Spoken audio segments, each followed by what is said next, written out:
ಭಗವದ್ಗೀತೆ ಅಧ್ಯಾಯ 10 ಬ್ರಾಹ್ಮಣ ಸಾಹಿತ್ಯ. ಈ ಪ್ರಬಂಧದ ಚದುರಿಹೋದ ಹಾಳೆಗಳಲ್ಲಿ 6ರಿಂದ 14 ಹಾಗೂ 17ರಿಂದ 39 ಪುಟಗಳು ನಮಗೆ ಸಿಕ್ಕಿವೆ. ಈ ಪುಟಗಳು ಬೌದ್ಧಧರ್ಮದ ಅವನತಿ ಹಾಗೂ ಪತನ ಎಂಬ ಅಧ್ಯಾಯದ ಮುಂದುವರಿದ ಭಾಗದಂತಿದೆ. ಇದರಲ್ಲಿ ಕೆಲವು ಮೂಲ ಪುಟಗಳಾದರೆ ಇನ್ನು ಕೆಲವು ಕಾರ್ಬನ್ ಪ್ರತಿಗಳು. ಇದಲ್ಲದೆ ವೇದಾಂತ ಸೂತ್ರಗಳು ಹಾಗೂ ಭಗವದ್ಗೀತೆ ಕುರಿತು ಇನ್ನು 14 ಪುಟಗಳು ಇವೆ. 1 ಬೌದ್ಧ ಧರ್ಮದ ಅವನತಿ ಹಾಗೂ ಪತನ, 2 ಬ್ರಾಹ್ಮಣ ಸಾಹಿತ್ಯ ಮತ್ತು 3 ವೇದಾಂತ ಸೂತ್ರಗಳು ಹಾಗೂ ಭಗವದ್ಗೀತೆ ಎಂಬ 3 ಅಧ್ಯಾಯಗಳುಳ್ಳ ಪುಟಗಳು ಒಂದು ರೀತಿ ಇದ್ದು ಇತರ ಅಧ್ಯಾಯಗಳ ಪುಟಗಳು ಆಕಾರದಲ್ಲಿ ಬೇರೆ ಬಗೆಯಾಗಿವೆ. ಸಂಪಾದಕರು ಪುಷ್ಯಮಿತ್ರನ ನೇತೃತ್ವದ ರಾಜಕೀಯ ದಿಗ್ವಿಜಯದ ಅನಂತರ ಹುಟ್ಟಿಕೊಂಡ ಬ್ರಾಹ್ಮಣ ಸಾಹಿತ್ಯದಿಂದ ಕಾರಣೀಭೂತ ಸತ್ಯಗಳನ್ನು ಹೆಕ್ಕಿಕೊಳ್ಳಬೇಕಿದೆ. ಈ ಸಾಹಿತ್ಯದಲ್ಲಿ 6 ಪ್ರಕಾರಗಳಿವೆ. 1 ಮನುಸ್ಮೃತಿ, 2 ಗೀತೆ, 3 ಶಂಕರಾಚಾರ್ಯರ ವೇದಾಂತ, 4 ಮಹಾಭಾರತ ಹಾಗೂ 5 ರಾಮಾಯಣ ಮತ್ತು ಪುರಾಣಗಳು.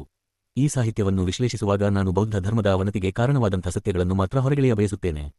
ಇದರಲ್ಲಿ ಅಸತ್ಯವಾಗಲಿ ಅನ್ಯಾಯವಾಗಲಿ ಇಲ್ಲ, ಯಾಕೆಂದರೆ ಸಾಹಿತ್ಯ ಜನಜೀವನವನ್ನು ಪ್ರತಿಬಿಂಬಿಸುವ ಕನ್ನಡಿ. ಇಲ್ಲಿ ಒಂದು ಅಂಶವನ್ನು ಸ್ಪಷ್ಟಪಡಿಸಬೇಕಿದೆ, ಅದು ಈ ಸಾಹಿತ್ಯವು ಅಸ್ತಿತ್ವಕ್ಕೆ ಬಂದ ಕಾಲಮಾನವನ್ನು ಕುರಿತಾದ್ದು. ಈ ಸಾಹಿತ್ಯ ಪುಷ್ಯಮಿತ್ರನ ಕ್ರಾಂತಿಯ ಅನಂತರವೇ ಅಸ್ತಿತ್ವಕ್ಕೆ ಬಂದಿತೆಂಬುದನ್ನು ಎಲ್ಲರೂ ಒಪ್ಪಲಾರರು. ಇದಕ್ಕೆ ಪ್ರತಿಯಾಗಿ ಬಹುತೇಕ ಹಿಂದೂಗಳು ತಾವು ಧರ್ಮನಿಷ್ಠರು ಹೌದೋ ಅಲ್ಲವೋ, ಕಲಿತವರೋ ಅಲ್ಲವೋ, ಅಂತೂ ತಮ್ಮ ಸಾಹಿತ್ಯ ಅತ್ಯಂತ ಪ್ರಾಚೀನವಾದುದೆಂಬ ಅಚಲ ನಂಬಿಕೆ.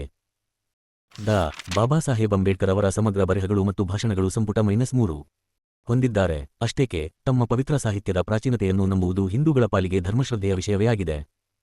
ಮನುವಿನ ಕಾಲಾವಧಿಗೆ ಸಂಬಂಧಿಸಿದಂತೆ ಮನುಸ್ಮೃತಿ ಯನ್ನು ಸುಮತಿ ಭಾರ್ಗವನು ಕ್ರಿ. ಪೂ. 185ರಲ್ಲಿ ಎಂದರೆ ಪುಷ್ಯಮಿತ್ರನ ಕ್ರಾಂತಿಯ ಅನಂತರವೇ ಬರೆದನೆಂಬುದನ್ನು ನಾನು ಉಲ್ಲೇಖಿಸಿದ್ದೇನೆ. ಈ ವಿಚಾರವಾಗಿ ಹೆಚ್ಚೇನು ಹೇಳುವ ಅಗತ್ಯವಿಲ್ಲ. ಭಗವದ್ಗೀತೆ ಯ ಕಾಲಮಾನಕ್ಕೆ ಸಂಬಂಧಿಸಿದಂತೆ ಅಭಿಪ್ರಾಯ ಭೇದ ಕಂಡುಬರುತ್ತದೆ. ತಲಾಂಗ್ರ ಪ್ರಕಾರ ಗೀತೆ ಯು ಕ್ರಿಸ್ತಪೂರ್ವ 3ನೇ ಶತಮಾನಕ್ಕಿಂತ ಹಿಂದಿನದಾದರೂ ಎಷ್ಟು ಹಿಂದಿನದೆಂದು ಅವರು ಹೇಳಿಲ್ಲ.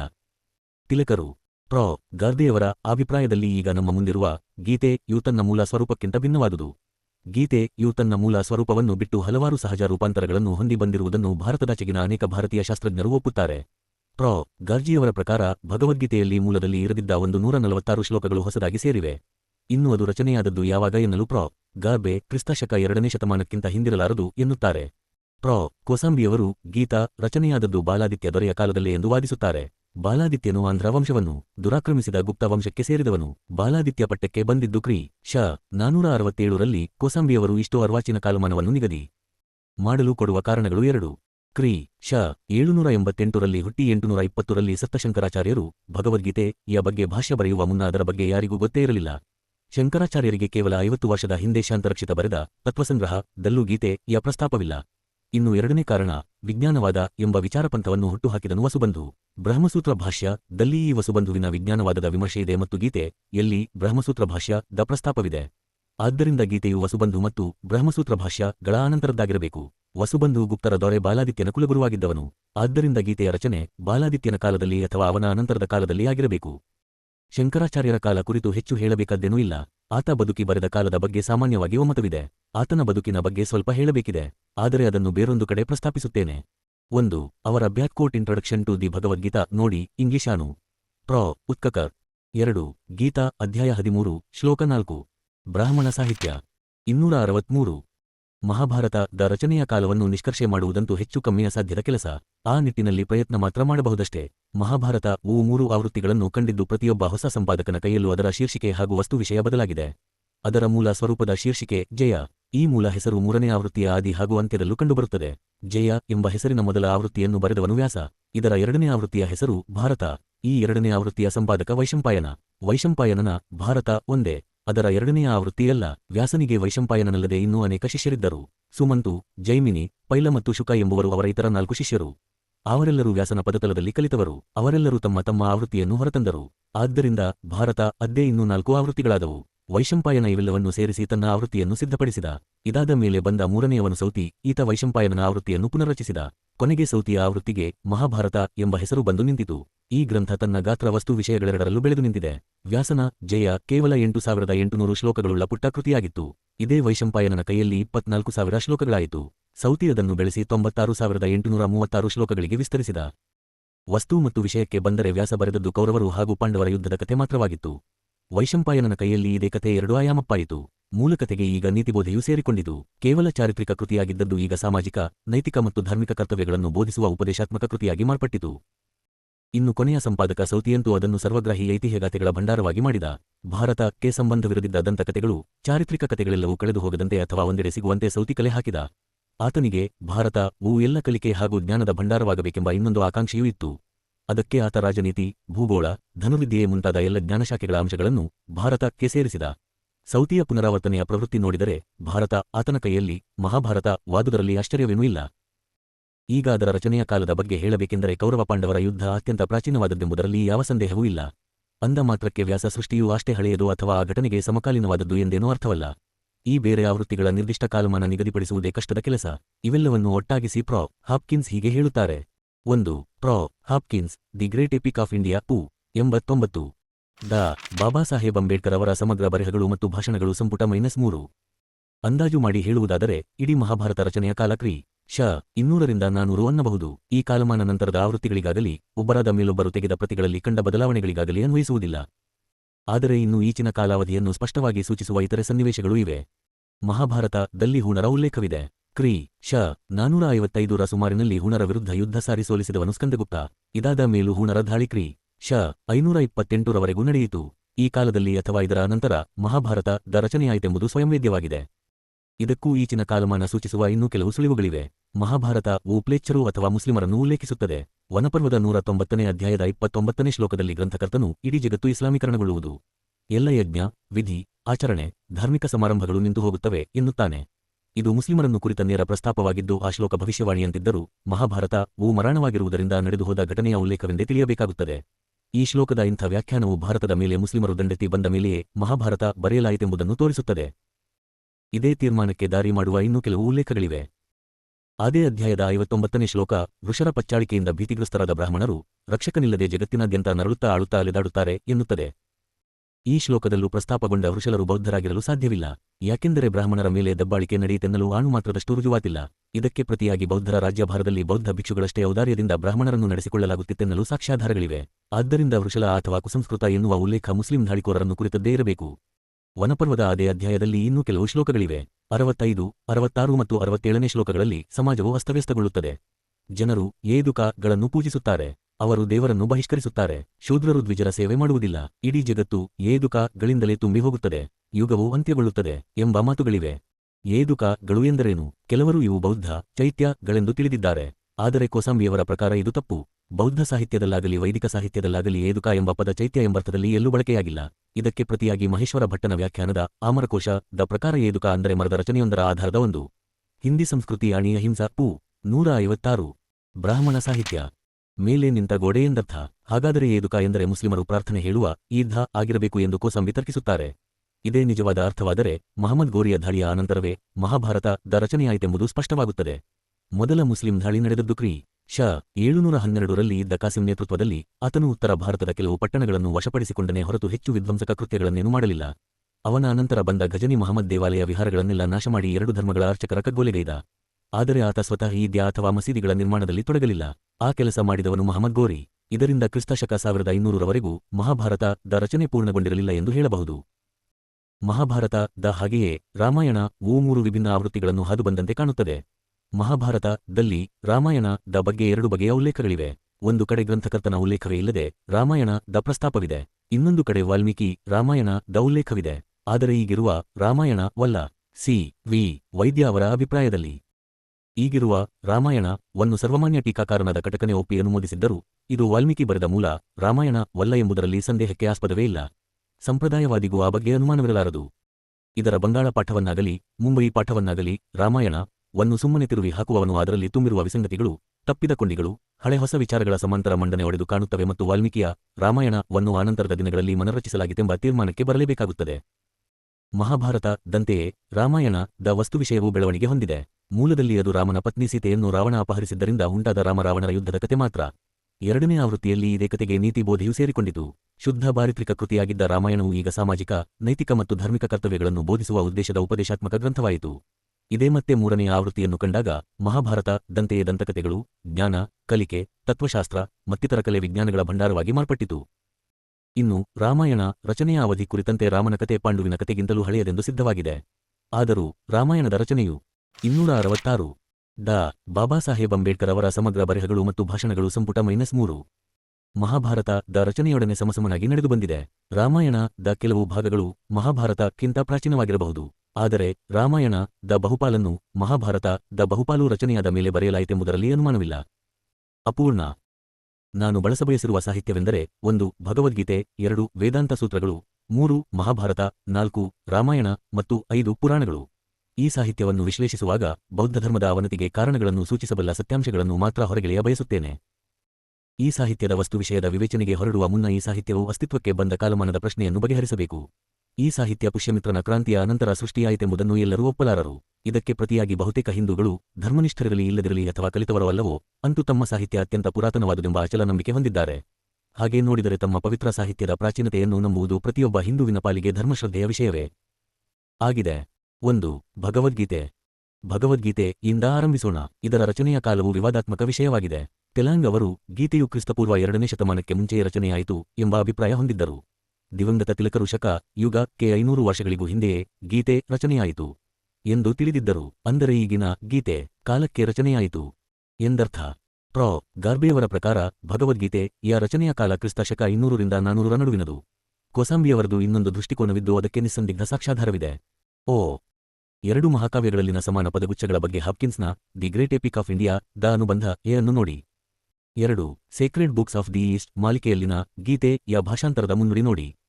2 ಗೀತಾ ರಹಸ್ಯ ಇಂಗ್ಲಿಷ್ ಸಂಪುಟ 2 ಪು 800. 4 ಭಗವದ್ಗೀತೆ ಮುನ್ನುಡಿಯನು ಪ್ರೊ. ಉಕರ್. ಬ್ರಾಹ್ಮಣ ಸಾಹಿತ್ಯ 362. ಗೀತೆ ಇವು ಗುಪ್ತರ ದೊರೆ ಬಾಲಾದಿತ್ಯನ ಕಾಲದಲ್ಲಿ ರಚನೆಯಾಯಿತೆಂದು ಪ್ರೊ. ಕೋಸಾಂ ವಿವಾದಿಸುತ್ತಾರೆ. ಬಾಲಾದಿತ್ಯನು ಆಂಧ್ರ ವಂಶವನ್ನು ಇಸವಿಯಲ್ಲಿ ನಿರ್ಮೂಲ ಮಾಡಿದ ಗುಪ್ತ ವಂಶಕ್ಕೆ ಸೇರಿದವರು. ಆತ ಪಟ್ಟಕ್ಕೆ ಬಂದಿದ್ದು ಕ್ರಿ. ಶ. 467ರಲ್ಲಿ. ಗೀತೆ ಇಷ್ಟು ಈಚಿನದೆನ್ನಲು ಕೋಸಾಂಬಿಯವರು ಕೊಡುವ ಕಾರಣಗಳು 2. ಕ್ರಿಸ್ತ ಶಕ 788ರಲ್ಲಿ ಹುಟ್ಟಿ 820ರಲ್ಲಿ ಮೃತಪಟ್ಟ ಶಂಕರಾಚಾರ್ಯರು ಭಗವದ್ಗೀತೆಗೆ ಭಾಷ್ಯ ಬರೆಯುವ ಮುನ್ನ ಅದರ ಬಗ್ಗೆ ಯಾರಿಗೂ ಗೊತ್ತಿರಲಿಲ್ಲ.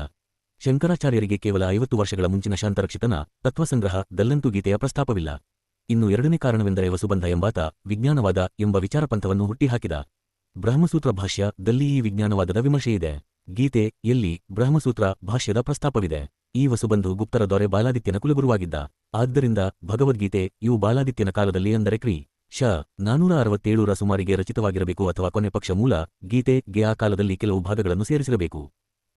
ಭಗವದ್ಗೀತೆ ರಚನೆಯಾಗಿದ್ದು ಯಾವಾಗ ಎಂಬ ವಿಷಯದಲ್ಲಿ ಅಭಿಪ್ರಾಯ ಭೇದವಿದ್ದರೂ ಗೀತೆ ಹಲವು ಆವೃತ್ತಿಗಳನ್ನು ಕಂಡಿದೆ ಎಂಬುವಲ್ಲಿ ಮಾತ್ರ ಭಿನ್ನಾಭಿಪ್ರಾಯವಿಲ್ಲ. ಗೀತೆಯು ಮೂಲ ಸ್ವರೂಪದಲ್ಲೇ ನಮ್ಮವರೆಗೆ ಬಂದಿಲ್ಲವೆಂದು ಕಾಲಕಾಲಕ್ಕೆ ಬೇರೆ ಬೇರೆ ಸಂಪಾದಕರ ಕೈಯಲ್ಲಿ ರೂಪಾಂತರ ಹೊಂದುತ್ತಾ ಬಸವನ್ನೆದಿದೆ ಎಂದು ಎಲ್ಲರೂ ಒಪ್ಪುತ್ತಾರೆ. ಜೊತೆಗೆ ಗೀತೆ ಎಲ್ಲಿ ಬದಲಾವಣೆಗಳನ್ನು ಮಾಡಿದ ಸಂಪಾದಕರೆಲ್ಲರೂ ಸಮಾನ ಯೋಗ್ಯತೆಯವರಲ್ಲವೆಂಬುದು ಅಷ್ಟೇ ಸ್ಪಷ್ಟವಾಗಿದೆ. ಪ್ರೊ.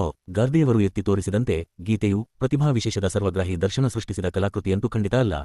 ಅಲ್ಲಲ್ಲಿ ಸ್ಫೂರ್ತಿಯ ಚಳಕ ಕಾಣುವುದು ನಿಜ. ಹಾಗೆಯೇ ಆದಾಗಲೇ ಹಲವು ಬಾರಿ ವಿವರಿಸಲ್ಪಟ್ಟ ಕಲ್ಪನೆಗಳು ಮತ್ತೆ ಮತ್ತೆ ಪೊಳ್ಳು ಶಬ್ದಾಡಂಬರಗಳೊಂದಿಗೆ ಮನರುಕ್ತಗೊಂಡ ಪ್ರಸಂಗಗಳೂ ಇವೆ. ಮತ್ತೆ ಕೆಲವು ಬಾರಿ ಸಾಹಿತ್ಯ ಅಭಿವ್ಯಕ್ತಿ ತೀರಾ ದೋಷಯುಕ್ತವಾಗಿದೆ.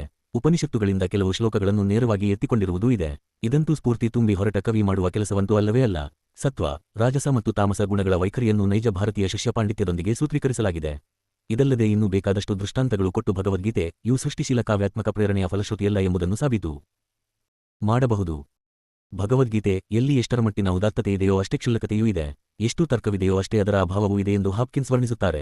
ಅಲ್ಲಲ್ಲಿ ಕಂಡುಬರುವ ಸತ್ವ ಮತ್ತು ಆಧ್ಯಾತ್ಮಿಕ ಪರವಶತೆಗಳಿದ್ದಾಗ್ಯೂ ಗೀತೆ ಇವು ಒಂದು ಕಾವ್ಯಸೃಷ್ಟಿಯಾಗಿ ತೃಪ್ತಿಕರವಾಗಿಲ್ಲ.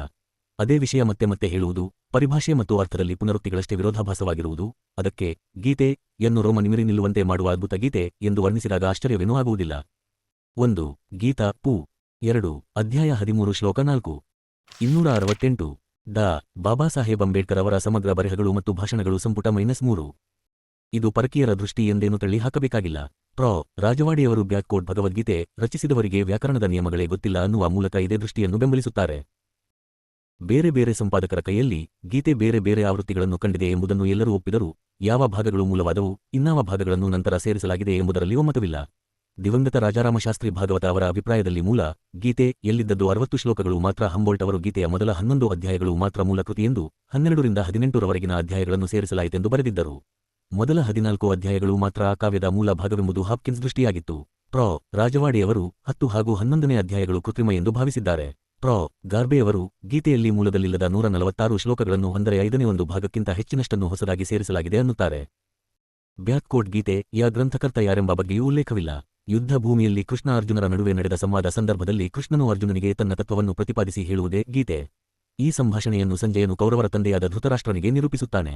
ಗೀತೆಯ ಹಿನ್ನೆಲೆಯಾದ ಘಟನೆ ಮಹಾಭಾರತದ್ದೇ ಆದ್ದರಿಂದ ಗೀತೆ ಇವು ಮಹಾಭಾರತದಲ್ಲೇ ಇರಬೇಕಾಗಿತ್ತು. ಆದರೆ ಅಲ್ಲಿಲ್ಲ, ಇದು ಪ್ರತ್ಯೇಕವಾದ ಸ್ವತಂತ್ರ ಕೃತಿಯಾಗಿದೆ. ಅಷ್ಟಾದರೂ ಬರೆದವರಾರೆಂಬ ಹೆಸರಿಲ್ಲ. ಅರ್ಜುನ ಮತ್ತು ಕೃಷ್ಣರ ಸಂವಾದವನ್ನು ಧೃತರಾಷ್ಟ್ರನಿಗೆ ವರದಿ ಮಾಡಲು ವ್ಯಾಸ ಸಂಜಯನಿಗೆ ಹೇಳುತ್ತಾನೆ ಎಂಬುದಷ್ಟೇ ನಮಗೆ ಗೊತ್ತಿರುವುದು. ಆದ್ದರಿಂದ ವ್ಯಾಸನೇ ಗೀತೆ ಯ ಗ್ರಂಥಕರ್ತನಿರಬೇಕೆಂದು ಹೇಳಬಹುದು. 2. ವೇದಾಂತ ಸೂತ್ರಗಳು. ಮೊದಲೇ ಹೇಳಿದ ಹಾಗೆ ವೈದಿಕ ಸಾಹಿತ್ಯದಲ್ಲಿ ವೇದಗಳು, ಬ್ರಾಹ್ಮಣಗಳು, ಅರಣ್ಯಕಗಳು ಮತ್ತು ಉಪನಿಷತ್ತುಗಳು ಬರುತ್ತವೆ. ಅವುಗಳ ವಸ್ತು ವಿಷಯದ ಆಧಾರದ ಮೇಲೆ ಈ ಸಾಹಿತ್ಯವನ್ನು 2 ವರ್ಗಗಳಾಗಿ ವಿಂಗಡಿಸಬಹುದು. 1. ಧಾರ್ಮಿಕ ಆಚರಣೆಗಳು, ವಿಧಿ, ಸಮಾರಾಧನೆಗಳು ಇವಕ್ಕೆ ಸಂಬಂಧಪಟ್ಟ ಸಾಹಿತ್ಯ, ತಾಂತ್ರಿಕವಾಗಿ ಹೇಳುವುದಾದರೆ ಕರ್ಮಕಾಂಡ. 2. ದೈವಜ್ಞಾನಕ್ಕೆ ಸಂಬಂಧಿಸಿದ ಸಾಹಿತ್ಯ ಅಥವಾ ಜ್ಞಾನಕಾಂಡ. ವೇದಗಳು ಮತ್ತು ಬ್ರಾಹ್ಮಣಗಳು ಮೊದಲ ವರ್ಗದ ಸಾಹಿತ್ಯವಾದರೆ ಅರಣ್ಯಕಗಳು ಹಾಗೂ ಉಪನಿಷತ್ತುಗಳು 2ನೇ ವರ್ಗಕ್ಕೆ ಸೇರುತ್ತವೆ. ವೈದಿಕ ಸಾಹಿತ್ಯವು ಅಗಾಧ ಪ್ರಮಾಣದಲ್ಲಿ ಬೆಳೆದಿದ್ದಲ್ಲದೆ ವನ್ಯ ರೀತಿಯಲ್ಲಿಯೂ ಬೆಳೆದಿತ್ತು. ಈ 1. ಭಂಡಾರ್ ಸ್ಮಾರಕ ಗ್ರಂಥ. ಬ್ರಾಹ್ಮಣ ಸಾಹಿತ್ಯ. JLF. ಗೋಜಲನ್ನು ಬಿಡಿಸಿ ಕ್ರಮಬದ್ಧಗೊಳಿಸುವ ಒಂದು ವ್ಯವಸ್ಥೆ ಮತ್ತು ಸಮನ್ವಯದ ಅವಶ್ಯಕತೆಯಿತ್ತು. ಈ ಸಮನ್ವಯದ ಅವಶ್ಯಕತೆಯಿಂದಾಗಿಯೇ ಮೀಮಾಂಸೆ ಎಂಬ ಸಂಶೋಧದ ಶಾಖೆಯೇ ಬೆಳೆದು ಬಂತು. ಈ ಸೂತ್ರೀಕರಣ ಹಾಗೂ ಸಮನ್ವಯದ ಅಗತ್ಯ ಮನಗಂಡವರು 2 ಪದಾರ್ಥಗಳಾಗಿ ವಿಂಗಡಣೆಯಾದರು. ಕರ್ಮಕಾಂಡ ಭಾಗಗಳನ್ನೇ ಒಂದು ಪಂಥವಾದರೆ ಜ್ಞಾನಕಾಂಡ ಸಾಹಿತ್ಯದ್ದೇ ಇನ್ನೊಂದು ಪಂಥ. ಇದರ ಫಲವಾಗಿ ಮೀಮಾಂಸೆ ಶಾಸ್ತ್ರದಲ್ಲಿ ಪೂರ್ವ ಮೀಮಾಂಸೆ ಹಾಗೂ ಉತ್ತರ ಮೀಮಾಂಸೆ ಎಂಬ 2 ಶಾಖೆಗಳು ಬೆಳೆದು ಬಂದವು. ಅವುಗಳ ಹೆಸರೇ ಸೂಚಿಸುವಂತೆ ಪೂರ್ವ ಮೀಮಾಂಸೆ ವೈದಿಕ ಸಾಹಿತ್ಯದ ಮೊದಲ ಭಾಗಗಳಾದ ವೇದಗಳು ಹಾಗೂ ಬ್ರಾಹ್ಮಣಗಳ ಮೀಮಾಂಸೆಯಾಯಿತು. ಉತ್ತರ ಮೀಮಾಂಸೆ ಇವು ವೈದಿಕ ಸಾಹಿತ್ಯದ ನಂತರದ ಭಾಗಗಳಾದ ಅರಣ್ಯಕಗಳು ಹಾಗೂ ಉಪನಿಷತ್ತುಗಳ ಮೀಮಾಂಸೆಯಾಯಿತು. ಮೀಮಾಂಸಾಶಾಸ್ತ್ರದ ಈ 2 ಶಾಖೆಗಳಿಗೆ ಸಂಬಂಧಪಟ್ಟ ಸಾಹಿತ್ಯವೂ ಅಗಾಧವಾಗಿದೆ. ಅದರಲ್ಲಿ ಸೂತ್ರಗಳ 2 ಸಂಗ್ರಹಗಳು ಮಾತ್ರ ಮೀಮಾಂಸಾ ಕ್ಷೇತ್ರದಲ್ಲಿ ಅಗ್ರಗಣ್ಯ ಕೃತಿಗಳಾಗಿ ಎದ್ದು ನಿಲ್ಲುತ್ತವೆ.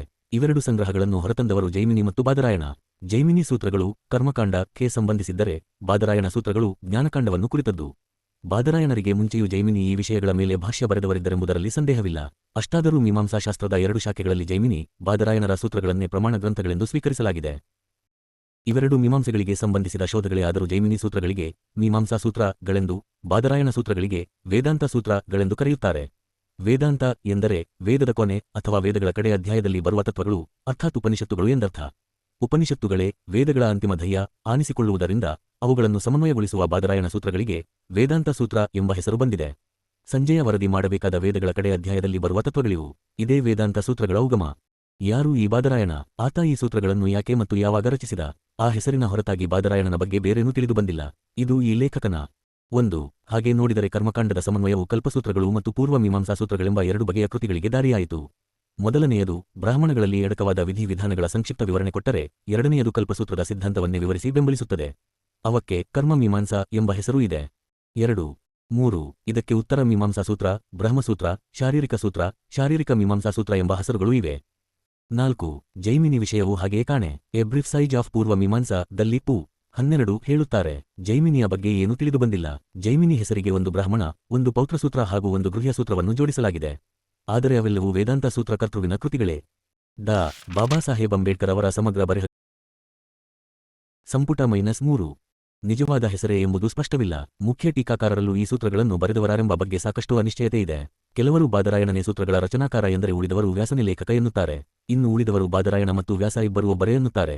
ಸೂತ್ರಗಳ ರಚನಕಾರನನ್ನು ಕುರಿತಂತೆ ಇರುವ ಗೊಂದಲಮಯ ಭಿನ್ನಾಭಿಪ್ರಾಯ ಹೀಗಿದೆ. ಆತ ಈ ಸೂತ್ರಗಳನ್ನು ರಚಿಸಿದ್ದೇಕೆ? ಬ್ರಾಹ್ಮಣರು ವೈದಿಕ ಸಾಹಿತ್ಯದ ಕರ್ಮಕಾಂಡ ಭಾಗವನ್ನು ಸೂತ್ರೀಕರಿಸಲು ಮುಂದಾಗಿದ್ದನ್ನು ಅರ್ಥಮಾಡಿಕೊಳ್ಳಬಹುದು. ಬ್ರಾಹ್ಮಣರಿಗೆ ಕರ್ಮಕಾಂಡದ ಬಗ್ಗೆ ಆಳವಾದ ಕಾಳಜಿಯಿತ್ತು. ಬ್ರಾಹ್ಮಣರ ಅಸ್ತಿತ್ವ, ಅವರ ಜೀವನೋಪಾಯ ಎಲ್ಲವೂ ವೈದಿಕ ಸಾಹಿತ್ಯದ ಕರ್ಮಕಾಂಡ ಭಾಗವನ್ನೇ ಅವಲಂಬಿಸಿತ್ತು. ಅದೇ ಬ್ರಾಹ್ಮಣರಿಗೆ ವೈದಿಕ ಸಾಹಿತ್ಯದ ಜ್ಞಾನಕಾಂಡ ಭಾಗದಲ್ಲಿ ಏನೇನೂ ಆಸಕ್ತಿ ಇರಲಿಲ್ಲ. ಅಂದ ಮೇಲೆ ಅವರೇಕೆ ಜ್ಞಾನಕಾಂಡದ ಸಮನ್ವಯಕ್ಕೆ ಕೈ ಹಾಕಿದರು? ಈ ಪ್ರಶ್ನೆಯನ್ನು ಯಾರೂ ಎತ್ತಿಲ್ಲ. ಆದರೂ ಇದೊಂದು ಮುಖ್ಯ ಪ್ರಶ್ನೆ. ಆದ್ದರಿಂದ ಈ ಪ್ರಶ್ನೆಯ ಉತ್ತರವೂ ಮುಖ್ಯವಾಗಿರಲೇಬೇಕು. ಈ ಪ್ರಶ್ನೆ ಯಾಕೆ ಮುಖ್ಯ, ಇದರ ಉತ್ತರವೇನು ಎಂಬುದನ್ನು ನಂತರ ಚರ್ಚಿಸುತ್ತೇನೆ. ವೇದಾಂತ ಸೂತ್ರಗಳಿಗೆ ಸಂಬಂಧಿಸಿದಂತೆ ಇನ್ನೂ 2 ಪ್ರಶ್ನೆಗಳಿವೆ. ಮೊದಲನೆಯದು, ಈ ಕೃತಿಯ ಸ್ವರೂಪ ಮತ ಧಾರ್ಮಿಕವೋ ಅಥವಾ ತಾತ್ವಿಕವೋ, ಅಥವಾ ಇದು ಸ್ಥಾಪಿತ ಮತ ಧರ್ಮಶಾಸ್ತ್ರವನ್ನು ತತ್ವಶಾಸ್ತ್ರವನ್ನು ಬಾಲಿಂಗೋಚಿಯಾಗಿ ಕಟ್ಟಿ ಅದನ್ನು ನಿರುಪದ್ರವಿಯಾಗಿ ಮಾಡುವ ಪ್ರಯತ್ನವೇ? ಇನ್ನೊಂದು ಪ್ರಶ್ನೆ ವೇದಾಂತ ಸೂತ್ರಗಳ ವ್ಯಾಖ್ಯಾನದ ಕುರಿತದ್ದು. ವೇದಾಂತ ಸೂತ್ರಗಳ ಬಗ್ಗೆ ತಮ್ಮ ಬುದ್ಧಿಮತ್ತೆಯಿಂದ ಆಚಾರ್ಯ ಎಂಬ ಹೆಸರಿಗೆ ಪಾತ್ರರಾದ 5 ಮಹಾವ್ಯಕ್ತಿಗಳು 5 ಪ್ರತ್ಯೇಕ ವ್ಯಾಖ್ಯಾನಗಳನ್ನು ಕೊಟ್ಟಿದ್ದಾರೆ. ಅವರು 1. ಶಂಕರಾಚಾರ್ಯ ಕ್ರಿ. ಶ. 788 822. ರಾಮಾನುಜಾಚಾರ್ಯ ಕ್ರಿ. ಶ. 1017 1137. 3. ನಿಂಬರ್ಕಾಚಾರ್ಯ ಮರಣ ಸುಮಾರು ಕ್ರಿ. ಶ. 1162. 4. ಮಧ್ವಾಚಾರ್ಯ ಕ್ರಿ. ಶ. 1197 1576 ಮತ್ತು 5. ವಲ್ಲಭಾಚಾರ್ಯ ಜನನ ಕ್ರಿ. ಶ. 1417. ಈ ಆಚಾರ್ಯರು ವೇದಾಂತ ಸೂತ್ರಗಳ ಬಗ್ಗೆ ಬರೆದ ವ್ಯಾಖ್ಯಾನಗಳು ಆ ವೇದಾಂತ ಸೂತ್ರಗಳಿಗಿಂತ ಮುಖ್ಯವಾಗಿ ಬಿಟ್ಟಿವೆ. ಇಲ್ಲಿನ ಮಹತ್ವದ ಅಂಶವೆಂದರೆ ವೇದಾಂತ ಸೂತ್ರ ಸಂಗ್ರಹದ ಒಂದೇ ಪಾಠದ ಮೇಲೆ ಈ 5 ಆಚಾರ್ಯರು 5 ಪ್ರತ್ಯೇಕ ವಿಚಾರ ಪಂಥಗಳನ್ನು ಸ್ಥಾಪಿಸಲೆತ್ನಿಸಿದ್ದಾರೆ ಎಂಬುದು. ಶಂಕರರ ಪ್ರಕಾರ ವೇದಾಂತ ಸೂತ್ರಗಳು ಸಂಪೂರ್ಣ ಅದ್ವೈತವನ್ನು ಬೋಧಿಸುತ್ತವೆ. ರಾಮಾನುಜರ ಪ್ರಕಾರ ವಿಶಿಷ್ಟಾತ, ನಿಂಬರ್ಕರ ಪ್ರಕಾರ ಏಕದೈತ, ಮಧ್ವರ ಪ್ರಕಾರ ದೈತ ಮತ್ತು ವಲ್ಲಭರ ಪ್ರಕಾರ ಶುದ್ಧ ಅದ್ವೈತ. ಈ ಶಬ್ದಗಳ ಅರ್ಥವನ್ನು ನಾನಿಲ್ಲಿ ಚರ್ಚಿಸುವುದಿಲ್ಲ. ಆದರೆ ಒಂದೇ ಸೂತ್ರ ಸಂಗ್ರಹದ 5 ವಿಭಿನ್ನ ವ್ಯಾಖ್ಯಾನಗಳ ಫಲವಾಗಿ 5 ಪ್ರತ್ಯೇಕ ವಿಚಾರಪಂಥಗಳೇಕೆ ಹುಟ್ಟಿಕೊಂಡವು ಎಂಬುದಷ್ಟೇ ನಾನು ಹೇಳಬಯಸಿರುವುದು. ಇದೇನು ಕೇವಲ ವ್ಯಾಕರಣದ ವಿಚಾರವೇ, ಅಥವಾ ಈ ವಿಭಿನ್ನ ವ್ಯಾಖ್ಯಾನಗಳ ಹಿಂದೆ ಬೇರೇನಾದರೂ ಉದ್ದೇಶವಿದೆಯೇ? ಈ ವ್ಯಾಖ್ಯಾನ ಭಿನ್ನತೆಯಿಂದಾಗಿ ಅನ್ನುವಂತಿಲ್ಲ. ಅಶ್ವಲಾಯನ ಗೃಹ್ಯ ಸೂತ್ರದ ಬ್ಯಾಕ್ಕೋಟ್ ತರ್ಪಣ ದಲ್ಲಿ ಸುಮಂತುವಿನ ಜೊತೆ ಜೈಮಿನಿಯ ಹೆಸರು ಕಂಡುಬರುತ್ತದೆ. ಬ್ಯಾಕ್ಕೋಟ್ ಭಾಗವತ ಪುರಾಣ ದಲ್ಲಿ ಜೈಮಿನಿಯೇ ಸುಮಂತುವಿನ ಗುರುವೆಂದು, ಸಾಮವೇದದ ಸಂಸ್ಥಾಪಕ ಆತನೇ ಎಂದು ಹೇಳಲಾಗಿದೆ. ಮೀಮಾಂಸಾ ರಚನಕಾರ ಜೈಮಿನಿಯನ್ನು ಆನೆಯೊಂದು ತುಳಿದು ಹಾಕಿತೆಂದು ಪಂಚತಂತ್ರ ಹೇಳುತ್ತದೆ. ಬ್ರಾಹ್ಮಣ ಸಾಹಿತ್ಯ 220. ಇನ್ನೊಂದು ಪ್ರಶ್ನೆಯೂ ಹುಟ್ಟಿಕೊಳ್ಳುತ್ತದೆ. ಆತ್ಮ ಹಾಗೂ ಪರಮಾತ್ಮನನ್ನು ನೋಡುವ 5 ಪ್ರತ್ಯೇಕ ಮಾರ್ಗಗಳನ್ನು ಪ್ರತಿಪಾದಿಸುವಂಥ 5 ವಿಭಿನ್ನ ವ್ಯಾಖ್ಯಾನಗಳು ಇವೆಯಾದರೂ ಅಲ್ಲಿರುವ ದೃಷ್ಟಿಕೋನಗಳು 2 ಶಂಕರಾಚಾರ್ಯರ ದೃಷ್ಟಿಯೊಂದು ಹಾಗೂ ಉಳಿದ 4 ದೃಷ್ಟಿಯೊಂದು. ಆ 4ರಲ್ಲೇ ಭಿನ್ನಾಭಿಪ್ರಾಯಗಳಿದ್ದರೂ 1 ಆತ್ಮ ಪರಮಾತ್ಮ ಒಂದೇ ಹಾಗೂ 2 ಈ ಜಗತ್ತು ಮಾಯೆ ಎಂಬ 2 ವಿಚಾರಗಳಲ್ಲಿ ಅವರೆಲ್ಲರೂ ಶಂಕರಾಚಾರ್ಯರನ್ನು ಒಂದಾಗಿ ವಿರೋಧಿಸುತ್ತಾರೆ. ಈಗ 3ನೇ ಪ್ರಶ್ನೆ ಉದ್ಭವವಾಗುತ್ತದೆ. ಅದೆಂದರೆ ಶಂಕರಾಚಾರ್ಯರು ಬಾದರಾಯಣನ ವೇದಾಂತ ಸೂತ್ರಗಳ ಬಗ್ಗೆ ಅಂಥ ಅನನ್ಯವಾದ ದೃಷ್ಟಿಕೋನವನ್ನೇಕೆ ಪ್ರತಿಪಾದಿಸಿದರು? ಅದು ಸೂತ್ರಗಳ ವಿಮರ್ಶಾತ್ಮಕ ಅಧ್ಯಯನದ ಫಲವೇ, ಅಥವಾ ಅದು ಪೂರ್ವಕಲ್ಪಿತ ಉದ್ದೇಶವೊಂದರ ಸಾಧನೆಗಾಗಿ ರೂಪುಗೊಂಡ ಉದ್ದೇಶಪೂರ್ವಕ ವ್ಯಾಖ್ಯಾನವೇ? ನಾನು ಕೇವಲ ಈ ಪ್ರಶ್ನೆಯನ್ನು ಎತ್ತುತ್ತಿದ್ದೇನೆ. ಆ ಪ್ರಶ್ನೆಯ ಚರ್ಚೆಯನ್ನು ಇಲ್ಲಿ ಮಾಡುವುದಿಲ್ಲ. ಇಲ್ಲಿ ನನ್ನ ಕಾಳಜಿ ಇರುವುದು ಈ ಸಾಹಿತ್ಯ ಬುದ್ಧ ಪೂರ್ವವೋ ಅಥವಾ ಬುದ್ಧೋತ್ತರವೋ ಎಂಬ ಅದರ ಕಾಲಮಾನದ ಪ್ರಶ್ನೆಯಲ್ಲಿ ಮಾತ್ರ. ವೇದಾಂತ ಸೂತ್ರಗಳು ಕೂಡ ಭಗವದ್ಗೀತೆಯಂತೆ ಹಲವು ಆವೃತ್ತಿಗಳನ್ನು ಕಂಡಿವೆ ಎಂಬುದೇ ಅದರ ಕಾಲಮಾನ ನಿಷ್ಕರ್ಷೆ ಮಾಡಲು ಇರುವ ತೊಡಕು. ಕೆಲವರ ಪ್ರಕಾರ ವೇದಾಂತ ಸೂತ್ರಗಳು 3 ಆವೃತ್ತಿಗಳನ್ನು ಹಾದು ಬಂದಿವೆ. ಆದ್ದರಿಂದ ಅದರ ರಚನೆಯ ಕಾಲದ ಬಗ್ಗೆ ನಿರ್ದಿಷ್ಟವಾಗಿ ಏನೂ ಹೇಳಬರುವುದಿಲ್ಲ. ಅದರ ಬಗ್ಗೆ ಇರುವ ಅಭಿಪ್ರಾಯಗಳು ಅಂದಾಜು ಮಾತ್ರ. ಆದರೆ ವೇದಾಂತ ಸೂತ್ರಗಳಲ್ಲಿ ಬೌದ್ಧ ಧರ್ಮದ ಪ್ರಸ್ತಾಪ ಇರುವುದರಿಂದ ಬೌದ್ಧ ಧರ್ಮದ ಉನ್ನತಿಯಾದ ನಂತರವೇ ಆ ಸೂತ್ರಗಳ ರಚನೆಯಾಯಿತೆನ್ನಲು ಸಂಶಯವಿಲ್ಲ. ಆದರೆ ಈ ಸೂತ್ರಗಳ ಉಲ್ಲೇಖ ಮನುಸ್ಮೃತಿಯಲ್ಲಿ ಬರುವುದರಿಂದ ಇವು ಮನುವಿನ ನಂತರ ಅಸ್ತಿತ್ವಕ್ಕೆ ಬಂದಿರಲಾರವು. ಪ್ರೊ. ಕೀತ್ ಅವರು ಕ್ರಿ. ಶ. 200ರ ಸುಮಾರಿಗೆ ವೇದಾಂತ ಸೂತ್ರಗಳ ರಚನೆಯಾಗಿರಬೇಕು ಎಂದರೆ ಪ್ರೊ. ಜಾಕೋಬಿಯವರು ಸೂತ್ರಗಳ ರಚನೆ ಕ್ರಿ. ಶ. 200ರಿಂದ 450ರವರೆಗಿನ ಅವಧಿಯಲ್ಲಿ ನಡೆದಿರಬೇಕೆಂದು ಅಭಿಪ್ರಾಯಪಡುತ್ತಾರೆ. 3. ಮಹಾಭಾರತ. ಮಹಾಭಾರತ ರಚನೆಯ ಕಾಲ ನಿಷ್ಕರ್ಷೆ ಮಾಡುವುದು ಹೆಚ್ಚು ಕಮ್ಮಿ ಅಸಾಧ್ಯದ ಕೆಲಸ. ಆ ನಿಟ್ಟಿನಲ್ಲಿ ಪ್ರಯತ್ನ ಮಾಡಬಹುದಷ್ಟೇ. ಮಹಾಭಾರತ ದ 3 ಆವೃತ್ತಿಗಳು ಬೆಳೆದಿದ್ದು ಪ್ರತಿಯೊಬ್ಬ ಸಂಪಾದಕರ ಕೈಯಲ್ಲೂ ಅದರ ಶೀರ್ಷಿಕೆ ಮತ್ತು ವಸ್ತು ವಿಷಯ ಬದಲಾಗಿದೆ. ಅದರ ಮೂಲ ಸ್ವರೂಪದ ಶೀರ್ಷಿಕೆ ಜಯ. ಈ ಮೂಲ ಹೆಸರು 3ನೇ ಆವೃತ್ತಿಯ ಆದಿ ಮತ್ತು ಅಂತ್ಯದಲ್ಲೂ ಕಂಡುಬರುತ್ತದೆ. ಜಯ ಎಂಬ ಹೆಸರಿನ ಮೂಲ ಆವೃತ್ತಿಯ ಕರ್ತೃವ್ಯಾಸ. 2ನೇ ಆವೃತ್ತಿಯ ಹೆಸರು ಭಾರತ ಮತ್ತು ಈ 2ನೇ ಆವೃತ್ತಿಯ ಸಂಪಾದಕ ವೈಶಂಪಾಯನ. ವೈಶಂಪಾಯನನಲ್ಲದೆ ವ್ಯಾಸನಿಗೆ ಇನ್ನೂ ಹಲವಾರು ಶಿಷ್ಯರಿದ್ದರು. ಸುಮಂತು, ಜೈಮಿನಿ, ಪೈಲ ಮತ್ತು ಶುಕ ಎಂಬುವವರು.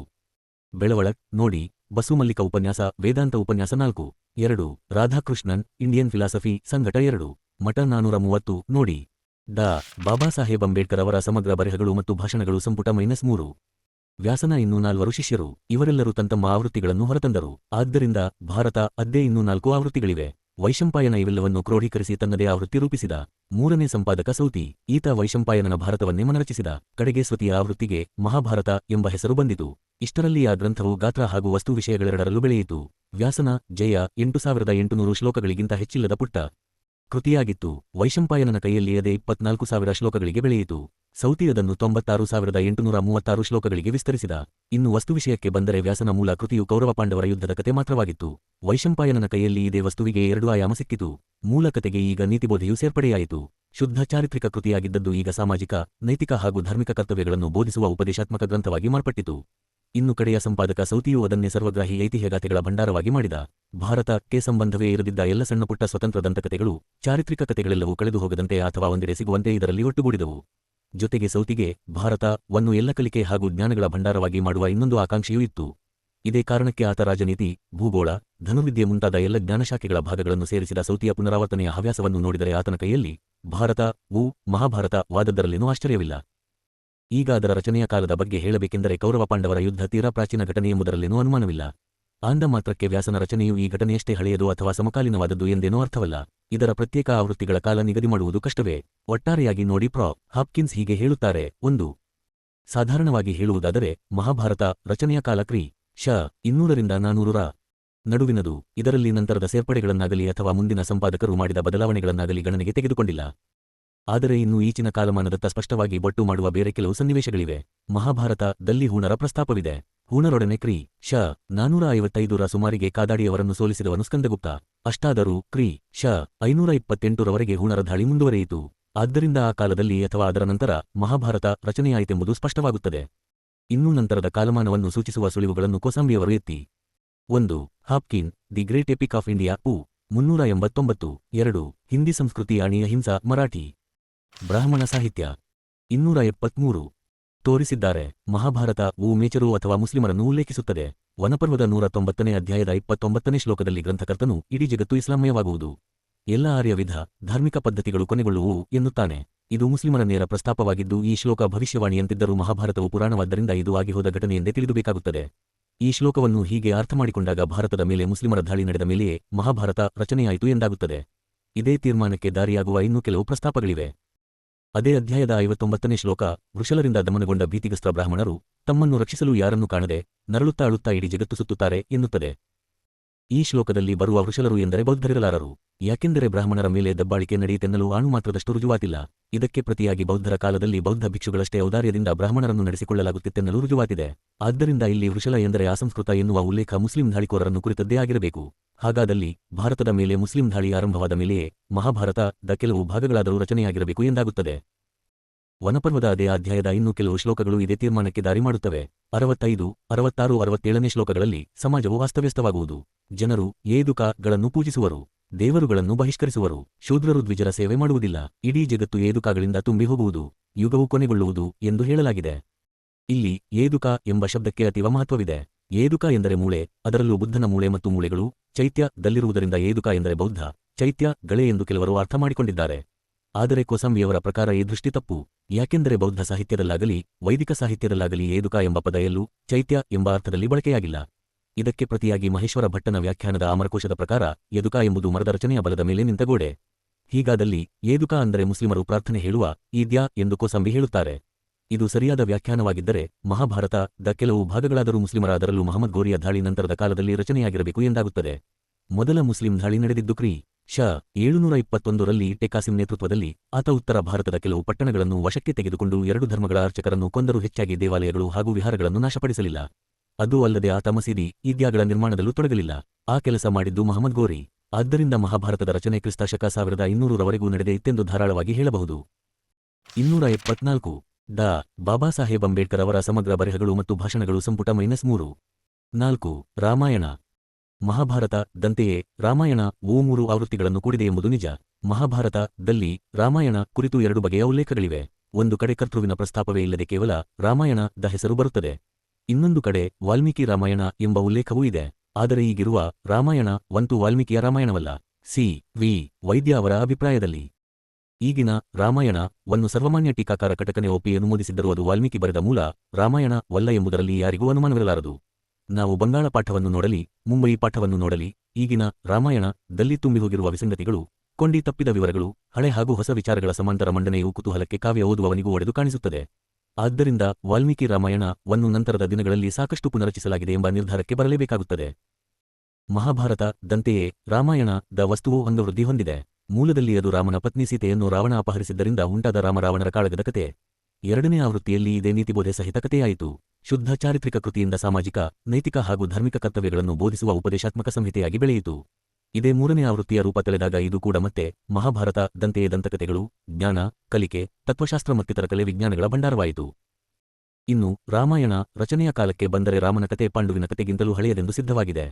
ಆದರೆ ರಾಮಾಯಣದ ರಚನೆಯು ಮಹಾಭಾರತದ ರಚನೆಯ ಜೊತೆಗೆ ಸಮಾಂತರದಲ್ಲಿ ನಡೆದು ಬಂದಿದೆ. ರಾಮಾಯಣದ ಕೆಲವು ಭಾಗಗಳು ಮಹಾಭಾರತಕ್ಕಿಂತ ಹಿಂದಿನದಿರಬಹುದು. ಆದರೆ ಮಹಾಭಾರತದ ಬಹುಭಾಗ ರಚನೆಯಾದ ಮೇಲೆಯೇ ರಾಮಾಯಣದ ಬಹುಭಾಗ ಅಸ್ತಿತ್ವಕ್ಕೆ ಬಂತೆಂಬುದರಲ್ಲಿ ಸಂದೇಹವಿರಲಾರದು. 5. ಪುರಾಣಗಳು. ಈಗಿರುವ ಪುರಾಣಗಳ ಸಂಖ್ಯೆ 18. ಆದರೂ ಇದು ಮೂಲ ಸಂಖ್ಯೆಯಲ್ಲ. ಸಂಪ್ರದಾಯಗಳನ್ನು ಗಮನಿಸಿ ಹೇಳುವುದಾದರೆ ಮೂಲದಲ್ಲಿ ಒಂದೇ ಪುರಾಣವಿತ್ತು ಎಂದು ಊಹಿಸಲು ಆಕ್ಷೇಪವೇನಿಲ್ಲ. ಈ 1.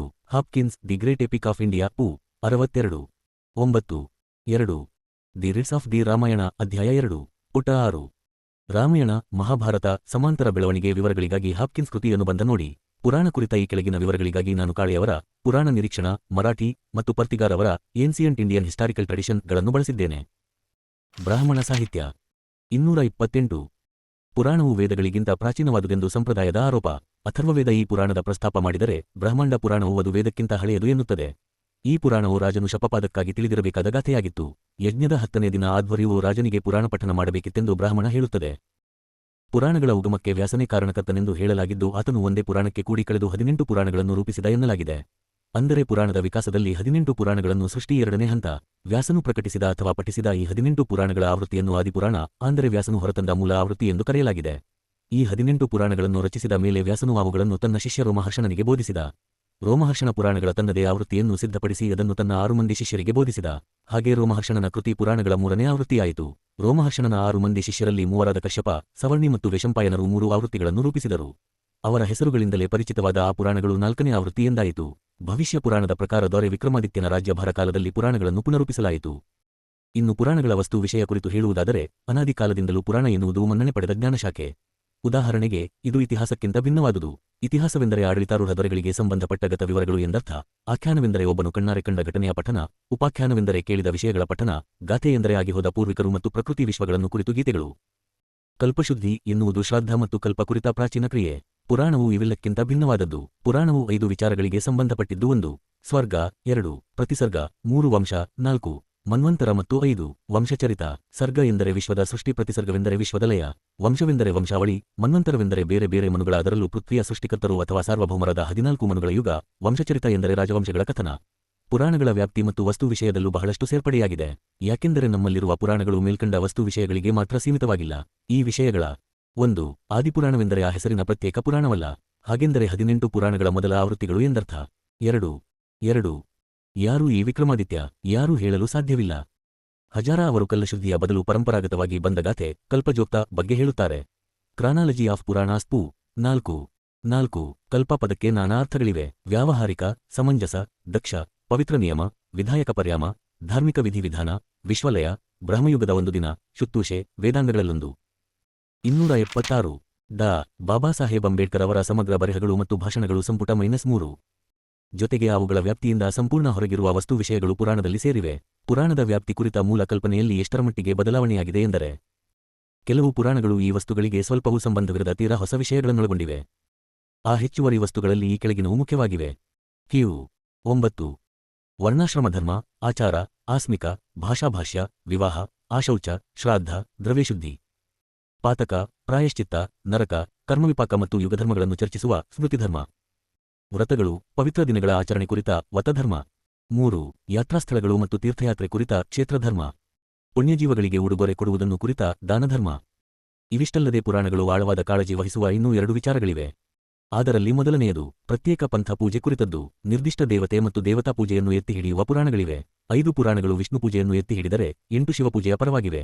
1 ಬ್ರಹ್ಮಪೂಜೆ, 1 ಸೂರ್ಯಪೂಜೆ, 2 ದೇವಿ ಪೂಜೆ ಮತ್ತೊಂದು ಗಣೇಶ ಪೂಜೆಯನ್ನು ಪ್ರತಿಪಾದಿಸುತ್ತವೆ.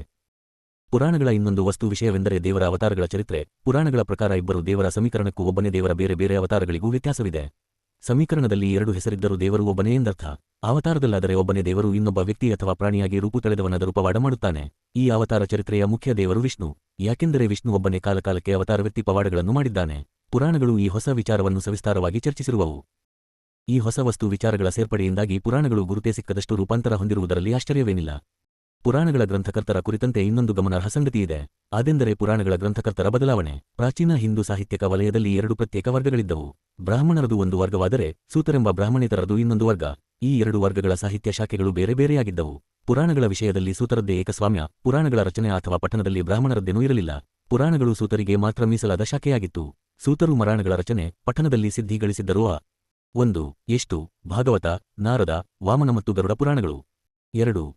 ಶಿವ, ಬ್ರಹ್ಮ, ಲಿಂಗ, ವರಾಹ, ಸ್ಲಂದ, ಮತ್ವ, ಕೈರ್ಮ ಮತ್ತು ಬ್ರಹ್ಮಾಂಡ ಪುರಾಣಗಳು. 3. ಪದ್ಮಪುರಾಣ. 4. ಅಗ್ನಿಪುರಾಣ. ಬ್ರಾಹ್ಮಣ ಸಾಹಿತ್ಯ. 277. ಕ್ಷೇತ್ರದಲ್ಲಿ ವಂಶ ಪರಂಪರಾಗತ ಶಾಖೆಯನ್ನು ತಮ್ಮ ಅಧಿಪತ್ಯಕ್ಕೆ ತೆಗೆದುಕೊಂಡರು. ಹೀಗೆ ಪುರಾಣ ರಚನಾಕಾರರಲ್ಲೂ ಬದಲಾವಣೆಯಾಯಿತು. ಸೂತರ ಬದಲು ಬ್ರಾಹ್ಮಣರೇ ಕರ್ತೃಗಳಾದರು. ಹೀಗೆ ಪುರಾಣಗಳು ಬ್ರಾಹ್ಮಣರ ಕೈವಶವಾದ ಮೇಲೆಯೇ ಬಹುಶಃ ಹೊಸ ವಸ್ತು ವಿಷಯಗಳನ್ನು ಸೇರಿಸಲು ಅನುವಾಗುವಂತೆ ಪುರಾಣಗಳ ಸಂಗ್ರಹ ಹಾಗೂ ಪುನರಚನೆಯಾಯಿತೆಂದು ತೋರುತ್ತದೆ. ಈ ಬಗೆಯ ಸಂಗ್ರಹ ಹಾಗೂ ಪುನರಚನೆ ಅತ್ಯಂತ ನಿರ್ಭಿಡೆಯ ಸ್ವರೂಪದ್ದಾಗಿತ್ತು. ಯಾಕೆಂದರೆ ಹಾಗೆ ಮಾಡುವಾಗ ಅವರು ಹೊಸ ಅಧ್ಯಾಯಗಳನ್ನೇ ಸೇರಿಸಿದ್ದಾರೆ. ಹಳೆ ಅಧ್ಯಾಯಗಳ ಜಾಗದಲ್ಲಿ ಹೊಸ ಅಧ್ಯಾಯಗಳನ್ನು ಬರೆದಿದ್ದಾರೆ ಮತ್ತು ಹಳೆ ಅಧ್ಯಾಯಗಳ ಹೆಸರಲ್ಲಿ ಹೊಸ ಅಧ್ಯಾಯಗಳನ್ನು ಬರೆದಿದ್ದಾರೆ. ಈ ಪ್ರಕ್ರಿಯೆಯಲ್ಲಿ ಕೆಲವು ಪುರಾಣಗಳು ಹಳೆಯ ವಸ್ತು ವಿಷಯಗಳನ್ನು ಉಳಿಸಿಕೊಂಡಿವೆ, ಕೆಲವು ಕಳೆದುಕೊಂಡಿವೆ ಮತ್ತೆ ಕೆಲವು ಹೊಸ ವಿಷಯಗಳನ್ನು ಸಂಪಾದಿಸಿದೆ. ಇನ್ನೂ ಕೆಲವು ಪೂರ್ತಿ ಹೊಸ ಕೃತಿಗಳಾಗಿಯೇ ಮಾರ್ಪಟ್ಟಿವೆ. ಪುರಾಣಗಳ ರಚನೆ ಕಾಲವನ್ನು ನಿಗದಿ ಮಾಡುವ ಸಮಸ್ಯೆಯತ್ತ ಯಾರೂ ಗಮನ ಹರಿಸಿಲ್ಲ. ಬ್ರಾಹ್ಮಣರು ಬರೆದ ಎಲ್ಲ ಇತಿಹಾಸವೂ ಇಸವಿ ದಿನಾಂಕವಿಲ್ಲದ ಇತಿಹಾಸ. ಇದಕ್ಕೆ ಪುರಾಣವೂ ಹೊರತಲ್ಲ. ಹಾಗಾಗಿ ಕಾಲಮಾನ ಗೊತ್ತಿರುವಂಥ ಸಾಂದರ್ಭಿಕ ಘಟನೆಗಳ ಆಧಾರದ ಮೇಲೆಯೇ ಪುರಾಣಗಳ ಕಾಲವನ್ನು ನಿಷ್ಕರ್ಷೆ ಮಾಡಬೇಕಿದೆ. ಇತರೆ ಬ್ರಾಹ್ಮಣ ಸಾಹಿತ್ಯದ ಕಾಲ ನಿಷ್ಕರ್ಷೆಗೆ ಕೊಟ್ಟ ಗಮನವನ್ನು ಪುರಾಣಗಳಿಗೆ ಕೊಟ್ಟಿಲ್ಲ. ಅಷ್ಟೇಕೆ ವಿದ್ವಾಂಸರು ಪುರಾಣಗಳನ್ನು ಪರಿಶೀಲಿಸಿದೆಯೇ ಇಲ್ಲ ಅಥವಾ ವೈದಿಕ ಸಾಹಿತ್ಯಕ್ಕೆ ಅವರು ಕೊಟ್ಟ ಗಮನದ ಸ್ವಲ್ಪ ಭಾಗವನ್ನು ಇತ್ತ ಹರಿಸಿಲ್ಲ. ಪುರಾಣ ರಚನೆ ಕಾಲಕ್ಕೆ ಸಂಬಂಧಿಸಿದಂತೆ ನನಗೆ ಗೊತ್ತಿರುವ ಮಟ್ಟಿಗೆ ಪ್ರಯತ್ನ ನಡೆದಿರುವುದು ಹರಾಜ ಅವರ ಕೃತಿಯೊಂದರಲ್ಲೇ. ಅವರು ಪತ್ತೆ ಮಾಡಿದಂಥ ಪುರಾಣಗಳ ಕಾಲವನ್ನು ಇಲ್ಲಿ ಕೊಡುತ್ತೇನೆ. ಪುರಾಣಗಳು. ರಚನೆಯ ಕಾಲ 0. ಮಾರ್ಕಂಡೇಯ, ಕ್ರಿಸ್ತಶಕ 200 ರಿಂದ 600. 9. ವಾಯು, ಕ್ರಿ. ಶ. 200 ರಿಂದ 500. 2. ಬ್ರಹ್ಮಾಂಡ, ಕ್ರಿ. ಶ. 200 ರಿಂದ 500. 9.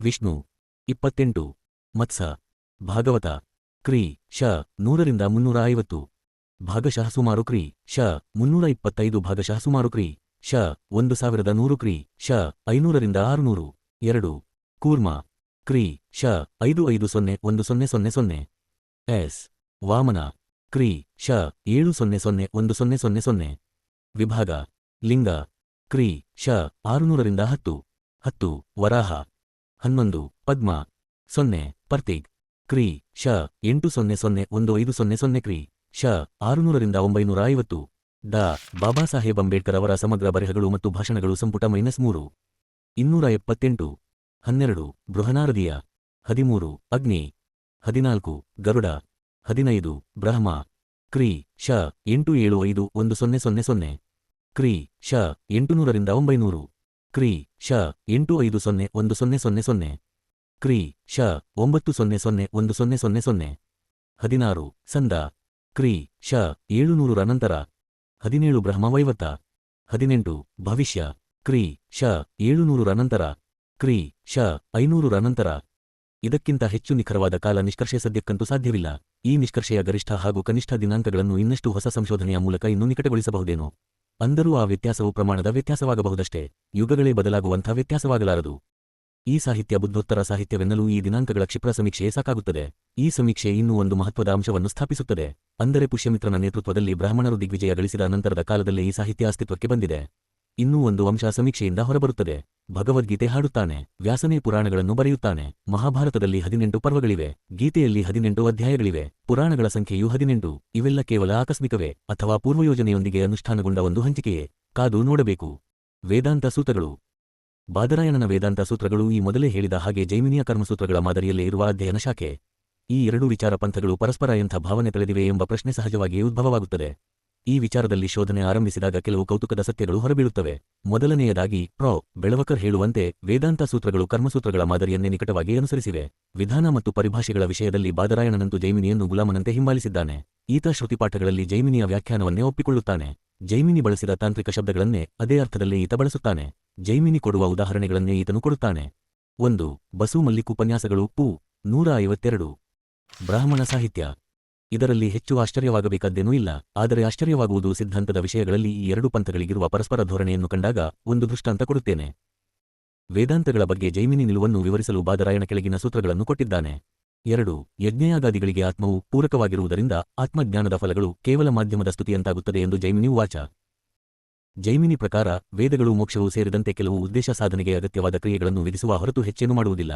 ವೇದಾಂತ ಹೇಳುವಂತೆ ಆತ್ಮಜ್ಞಾನ ಮಾತ್ರದಿಂದ ಯಾವ ಸ್ವತಂತ್ರ ಫಲಗಳು ದಕ್ಕುವುದಿಲ್ಲವೆಂದು ಆತ್ಮವು ಆ ಕ್ರಿಯೆಗಳಿಗೆ ನಿಯೋಗಿಯ ಮೂಲಕ ಮಾತ್ರ ಸಂಪರ್ಕ ಹೊಂದಿದೆ ಎಂದು ಜೈಮಿನಿ ವಾದಿಸುತ್ತಾನೆ. ತಾನು ಈ ದೇಹದಿಂದ ಭಿನ್ನ ಮತ್ತು ಸಾವಿನ ನಂತರ ಸ್ವರ್ಗಕ್ಕೆ ಹೋಗಿ ತನ್ನ ಯಜ್ಞಯಾಗಾದಿಗಳ ಫಲವನ್ನುತ್ತೇನೆ ಎಂಬ ಅರಿವಿರದೆ ಯಾರೂ ಯಜ್ಞದಲ್ಲಿ ತೊಡಗುವುದಿಲ್ಲ. ಆತ್ಮಜ್ಞಾನಕ್ಕೆ ಸಂಬಂಧಪಟ್ಟ ಪಾಠವು ನಿಯೋಗಿಯ ಜ್ಞಾನಾರ್ಜನೆಗೆ ಸೀಮಿತವಾಗಿರುವುದರಿಂದ ಯಜ್ಞಕ್ರಿಯೆಗೆ ಅಧೀನವಾಗಿದೆ. ಆತ್ಮಜ್ಞಾನದ ಫಲಗಳೆಂದು ವೇದಾಂತ ಘೋಷಿಸುವ ಫಲಗಳು ಸ್ತುತಿಸುವ ರೀತಿಯಲ್ಲೇ ಇವೆ. ಯಾವ ರೀತಿ ಬೇರೆ ಬೇರೆ ವಸ್ತುಗಳು ಶುದ್ಧೀಕರಣದ ಮೂಲಕ ಯಜ್ಞಕ್ಕೆ ಅರ್ಹವಾಗುತ್ತವೋ ಅದೇ ರೀತಿ ಆತ್ಮವು ದೇಹಾತೀತವೆಂಬ ಜ್ಞಾನದ ಮೂಲಕ ನಿಯೋಗಿಯ ಯಜ್ಞಕ್ರಿಯೆಗೆ ಅರ್ಹನಾಗುತ್ತಾನೆ ಎಂಬುದು ಜೈಮಿನಿಯ ವಾದ. 3 ಪವಿತ್ರ ಗ್ರಂಥಗಳ ಜ್ಞಾನಿಗಳ ವರ್ತನೆ ಕುರಿತು ಹೀಗೆ ಹೇಳುವುದರಿಂದ ವಿದೇಹದ ಸಾಮ್ರಾಜ್ಯ ಜನಕನು ಮಾಡಿದ ಯಜ್ಞದಲ್ಲಿ ಮುಕ್ತವಾಗಿ ದಾನ ನಡೆಯಿತು.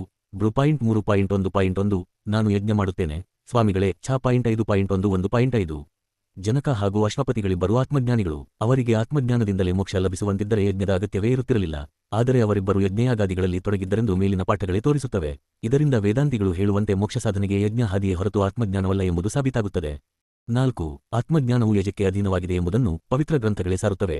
ಛ.1.1.11 ಜ್ಞಾನವು ಯಜ್ಞದ ಅಂಗವೆಂಬುದನ್ನು ಈ ಪಾಠ ಸ್ಪಷ್ಟವಾಗಿ ತೋರುತ್ತದೆ.